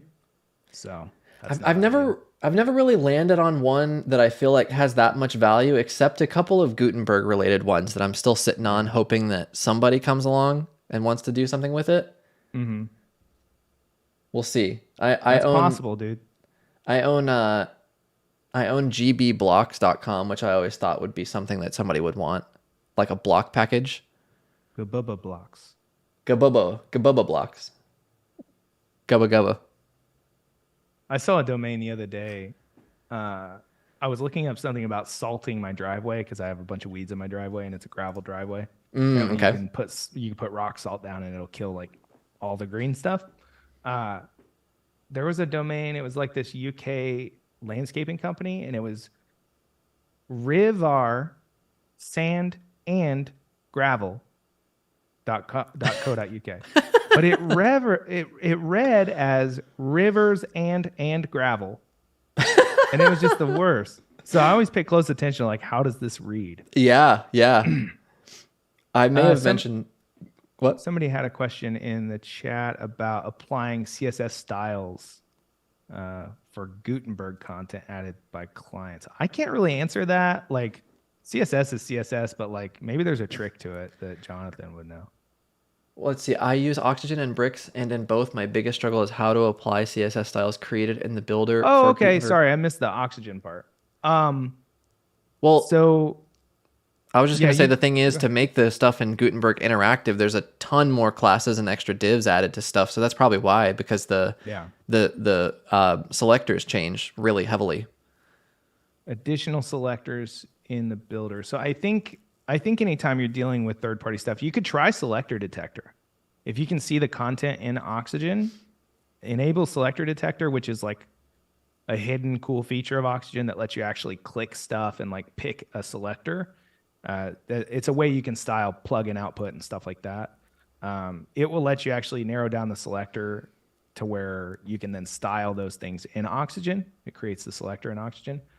Otherwise, I mean, if it's a third party thing and it has its own styles that are very specific and hard to style, which is what I ran into with forums a long time ago, like you just kind of have to write more specific CSS. And I mean, you can add those custom selectors as classes into Oxygen, and you don't even have to Yeah. actually write the CSS. You can style it with the Oxygen interface, even if you can't actually see it. You Yeah, know, but the selectors, yeah, the selector specificity still needs to be there though. I like the I oh don't know yeah, if that's it's true. That's true. I think it's a pseudo selector. The is pseudo selector is really nice for times when you would normally reach for important to override something. But instead of doing that, you can wrap the class selector in is and then add an ID level selector in there as well. Just make something up as long as it has a hashtag before it. And that will upgrade the specificity of the rule to ID level. So That's that's a pretty good, sick. yeah, that's a good trick I've used a few times just to upgrade specificity without using important. CSS is sick. Yeah, I love CSS. It's my favorite thing to work with, Oh, I somebody think. just responded or just reminded me of a tutorial that I have, which is a Mhm. cool tutorial from Jonathan to style contact form 7 with selector detector. Yeah, I forgot about that. You're right. I did use that because I Yeah. really felt like for a long time that was a super cool tool that people really didn't know about. It's a little Yeah. bit daunting at first too, because if you don't have kind of the foundational CSS knowledge, you're like, what am I actually doing here? And then why is this working or why is it not working? Yeah, I think the challenge with selector detector is like it's a good tool if you know how to write CSS. But if you know how to write CSS, it's also just easier just to write the CSS. Right. So like it lives in a weird space. Yeah, because the other thing that I found frustrating with it is that it would be like you would edit something and then you would click to a different selector and come back and the edits that you made were almost like Yeah. missing for some reason. Yeah. So I don't know exactly what was up with that. We're dog sitting our family's dog again, Oh, and fun. she's at the door and she's very cross that she can't get in here. Lovely. What kind of dog? She's some kind of like Boston Terrier of some description. I don't really know. Awesome. She's a good dog. Raka says they also find that adding attribute in the selector can help step up the specificity. Yeah, I'm not sure exactly where attribute selectors fall, but I mean that's always nice to be able to do that and do Attributes. it in ways. Go ahead. I was just gonna say attributes in CSS are one of those things it like opens up a whole new world. Yeah, yeah, it is nice. It is nice to be able to target stuff like that. But I assume it would upgrade the specificity of a class-based selector because you're just adding stuff to it. So if it has an attribute you can go for and that's enough, go for it. An attribute would be. I wonder if it's on the same level as pseudo. I Yeah, actually I'm not don't know. sure. I There's a website somewhere that I saw because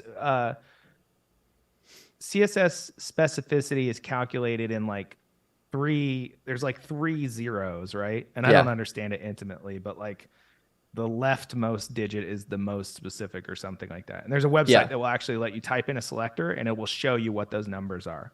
yeah. It's just So ID class and type, and then important.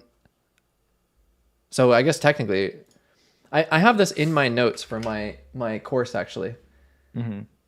I wrote this down because I was trying to figure out a visual representation of this without sending somebody to a site and just like type in the selector and look at it. right. So Yeah.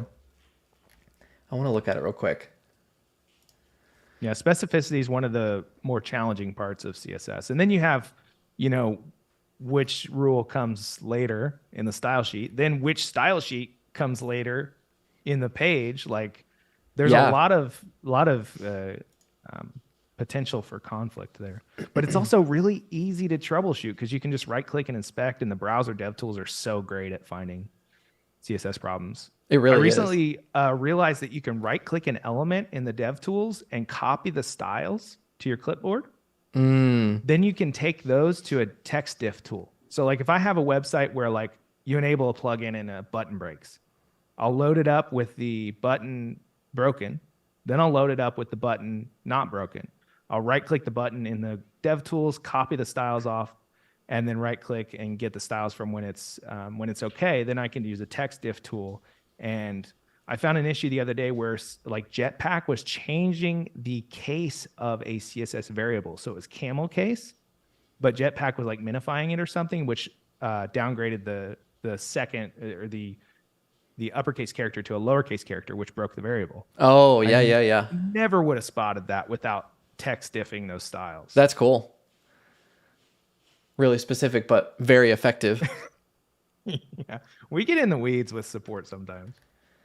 Yeah, I was confused because Dividus said 4 on the like calculations. I think that there's like sort of a fourth attribute attribute's the wrong word, a fourth level that people will attach to it. But really in like the Mozilla MDN docs, it's 3 sections. Gotcha. Oh, counting inline. That's it. Yeah.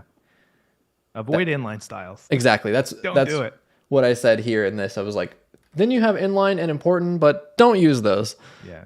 Honestly, important's fine as long as you know you're never going to forget you used it. Yeah, you definitely will. And why? Yeah, you will. It's CSS. You're going to forget.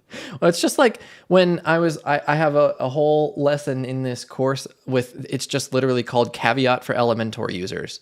Mm-hmm. And it's like, oh, well, you added a class to this element, but it's 2 divs up above what you actually wanted, and there's inline styles in between them. So good luck, buddy. It's just like, yeah.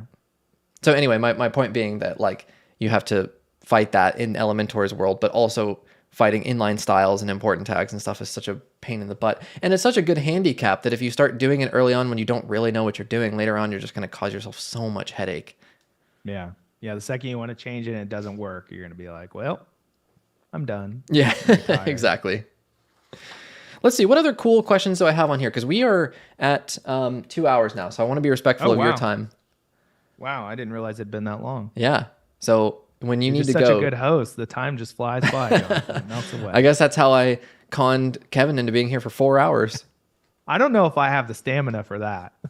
Today I don't, because we got sick last weekend and it carried through the week, and I'm just like, today is like coming back up to normal, but yeah. Got my rear end kicked. Somebody asked, it might have been Dividus, but I had this written down too, was in terms of AI tools, what excites you or scares you the most about what we're seeing?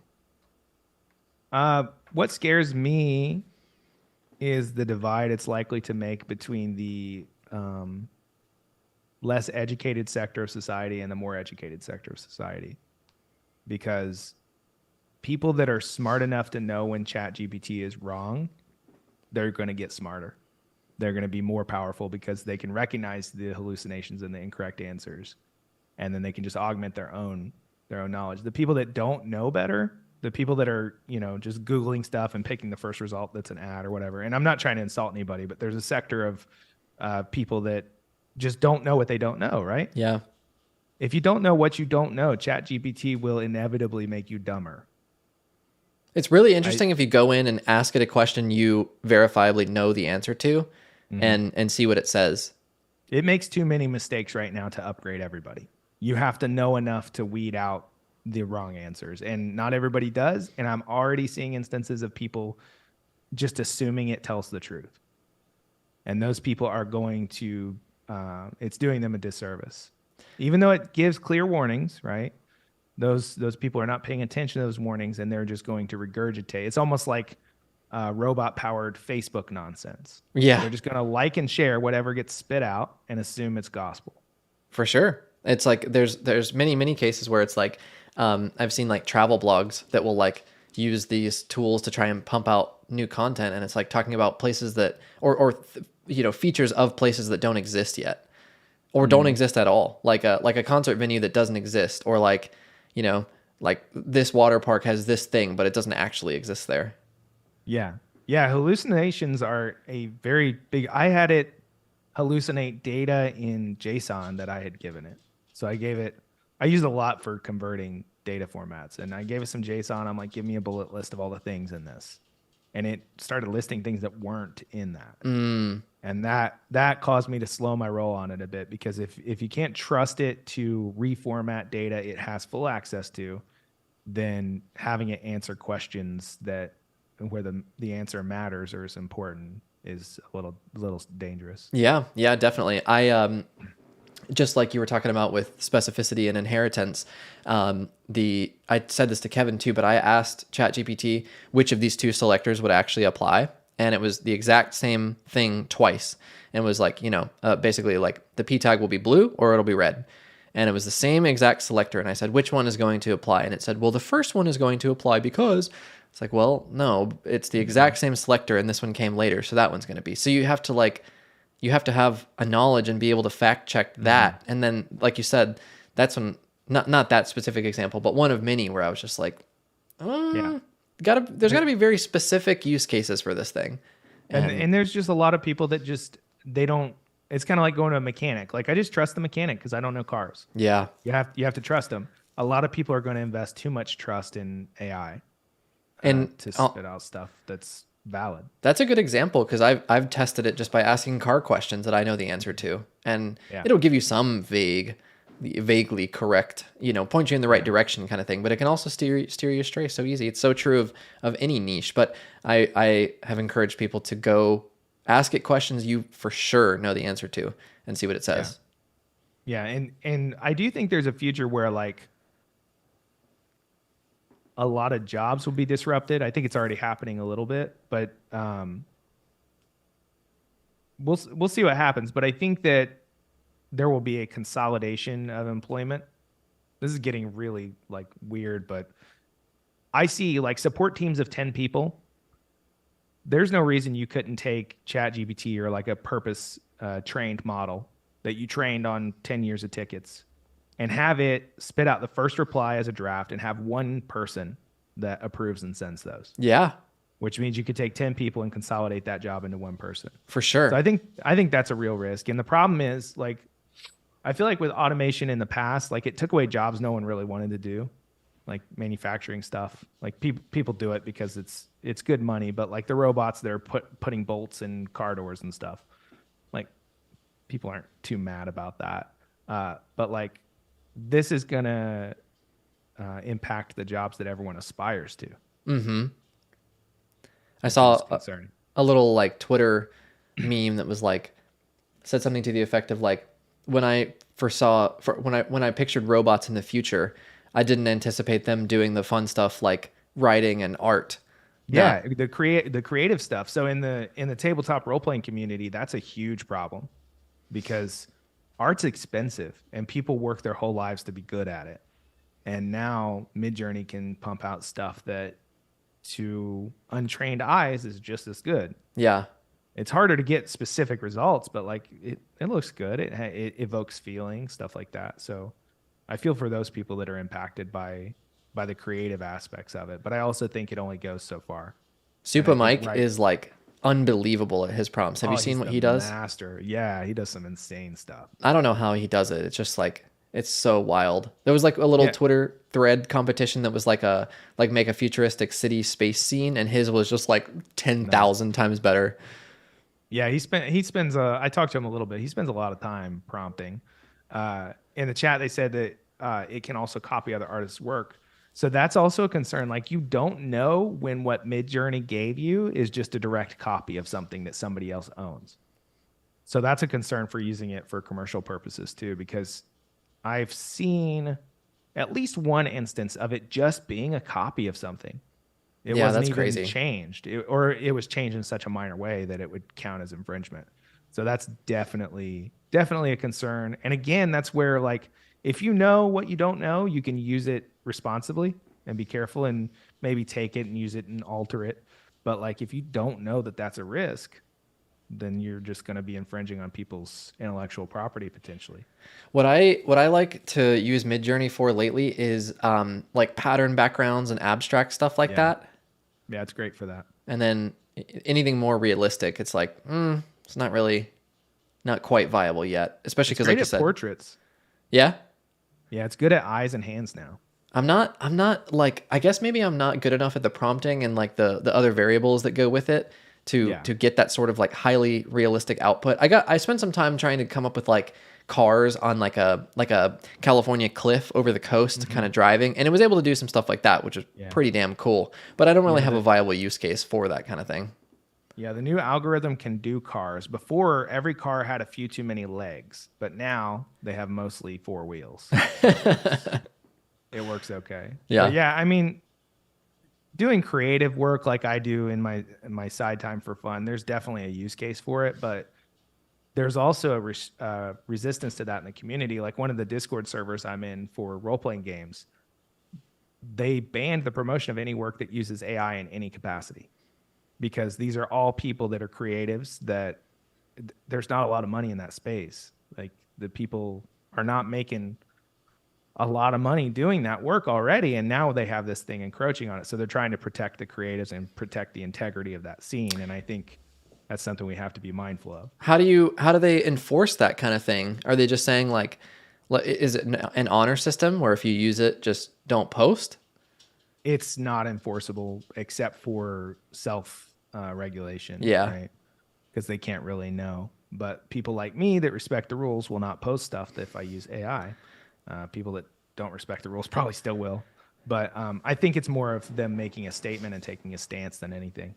I think the vast majority of people though will abide by the rules. It's kind of like people have asked me before, like, how do you prevent people from stealing your lessons for your courses? And it's like, well, you can do a little bit, but somebody's going to find a way to do it. But the vast majority of people, 95% of people probably are going to abide by the rules, either not buy it or buy it. And then that final 5%, if they want to go group buy it or whatever, find it on some forum that has viruses on it and stuff, then, same kind of thing. I would hope that in those communities that the same thing is true. Yeah, I think at least in my experience, you'll lose money chasing theft of digital products. I mean, making copies of it is free. So and like with something like Oxygen, if it's pirated and then people use it and then they're like, hey, this is great, maybe I should buy it legit. Well, we just got a free customer. Yeah. So, yeah. I mean, it's not fair to the people that are paying us. That's the one thing that is frustrating about it. But I mean, it's unavoidable. So Kraka has an interesting point. He said, I'd like to see somebody use AI to build a real client site. I've seen a lot of those so-called build website with AI videos, but are they practical for real world clients? I don't think so. I think the answer is no, because they're not good enough at building or creating any kind of high fidelity mock-ups. There's like, I've tried it a little bit to come up with proof of concept. Exactly, Kraka. It's like you can get like maybe some sort of like slightly hi-fi wireframe, but then there's going to be like weird lines that don't look right and, just weird nuances to them. I do think though, I was considering this because I have this large client project where there's two different sites coming together. There's a lot of content to merge. And I was thinking about if there was some kind of tool that was like, could help me dissect wireframes and figure out content hierarchies and like something like that, where it's not necessarily like giving me the answer, but just like, what's the word? Consolidating the data, amalgamating the data, something like that, where you just have this huge mass of data that you can just dump into this tool and it create a wireframe or like a sitemap. We've talked about that. Something like that. That's where I think that a tool like that could work, rather than like build me a mockup. Or if it could, maybe it could, that was the next step, is it builds you a mockup and you're like, I don't like that one, regenerate. It's like, regenerates you a new mockup. It feels like that kind of thing would be possible. Yeah, I think those limited applications where you have plenty of rails for the AI, I think those are going to start popping up in a way that is very useful. I use Descript for editing podcasts, and I think it uses AI behind the scenes, and it saves me a ton of work. I mean, that tool, even before ChatGPT was released, was incredible. Yeah, it's fantastic. It's good, but to get get a great result, you have to curate a little bit. Yeah. Make sure it didn't cut off the end of words and stuff like that. But overall, I think there's going to be a lot of use cases where it kind of augments things, and like building a website from the ground up with AI, like using a visual mock-up from Midjourney. I did a video on that. It's fine, but it's like drawing the rest of the owl. You start with a circle, and then the next frame is a fully fleshed out shaded. You got to know how to get from point A to point B, and it's not going to give you those steps. Yeah. That's a really funny analogy. I can picture exactly that. Step 1, then step 2, just done. Yeah, I think there's a whole subreddit dedicated to instructions like that. There's got to be. How to build a car. First, get some rubber from a rubber tree for the tires. Next, you're driving down the freeway. Okay. Yeah, those are really funny. Yeah. I love those kind of memes, and also like the starter packs, like March 2020 starter pack, Yeah, that's pretty funny. Those are all so good. So it's coming up on, let's see, we got 2 hours and 15 minutes. So I was going to say, just ask if there's anything else that we haven't covered you wanted to share, maybe what the best way is to stay connected with you, Elijah, the person outside of the Oxygen ecosystem, any way that the kind people watching can connect with you? Well, I'm on Facebook, of course. Most of you probably see me around there. ElijahMills.com has a contact form. If you ever want to shout at me for anything, please be nice. Maybe you'll put the cool stuff on ElijahMills.com? Maybe. I'm trying to keep it a little separate because I kind of like the fact that who I am in the world of WordPress and site builders doesn't matter at all to these people. Yeah, that is cool. I like the separation. It's like building something new from the ground up there. And it's interesting to see the transference of skills too, and seeing what that does, starting over in a completely new space with something where nobody knows you and you don't have a reputation to go off of. And if you're really passionate about it, the numbers like don't really have to be that big. Like I remember talking about that with my brothers. They're both musicians, and they've both done some side like music projects, and they're like, yeah, I only had 13 listeners, but it doesn't matter, because he's like, if I knew that this music helped 13 people, that makes it worth it. Or if like your podcast had 15 listens, but those people love it, it's like, well, that's pretty dope. And then it's easy for us to get hung up on like, a video that gets 250 views, and you're like, oh, that video did horribly. It's like, imagine a room of 250 people watching your presentation. That's like incredible. Yeah, that's a lot of people. Yeah, and it's nice. It's nice to have a project where those numbers make you feel something, or that you can connect directly with people that have gratitude for what you're creating. Yeah. And that's nice. That's nice. And like with my games I make, like just knowing that there's a possibility that someone printed this thing out, brought it to their table, and smiled and laughed with people that they like that's all I need. That's pretty dope. That's so gratifying to do. Like you brought joy into somebody's life in whatever way you're able to do. Like that's winning for me. That's really cool. That's such a good feeling. Well, dude, it's been a pleasure to have you on. I think we'll call it here. I think this is a good place. Really good stream. I hope that we can do this again. And for all of you that have hung out this whole time, Kraka and Adam and Shatton and Tommy. So there's so many of you. There's too many people to cover. Kyle. I don't know if I actually said hi to Kyle. It's been really good. I really enjoyed this, and hopefully we can do it again. Yeah, I enjoyed it. And for everyone in the stream, I will be sending out an NDA so you don't leak any of the stuff on the board behind me. So look out for that. Like when the rewrite's coming and all those details. Yeah. We can't let people know that we're on the cutting edge with ActionScript. I think that people are going to be excited enough that it may have already leaked. Oh, no. I'm going to be in big trouble. Yeah. Better go tell the boss, man. Yeah, time to clean up. Well, it's been a pleasure, dude. We're going to have you back on again. At some point, I want to do a combined stream with a couple other creators and yourself, too. So that's on the horizon as well. Make sure you all are subscribed for that. As always, thank you so much for watching. We'll see you next week at the same time in the same place. Sayonara, everybody.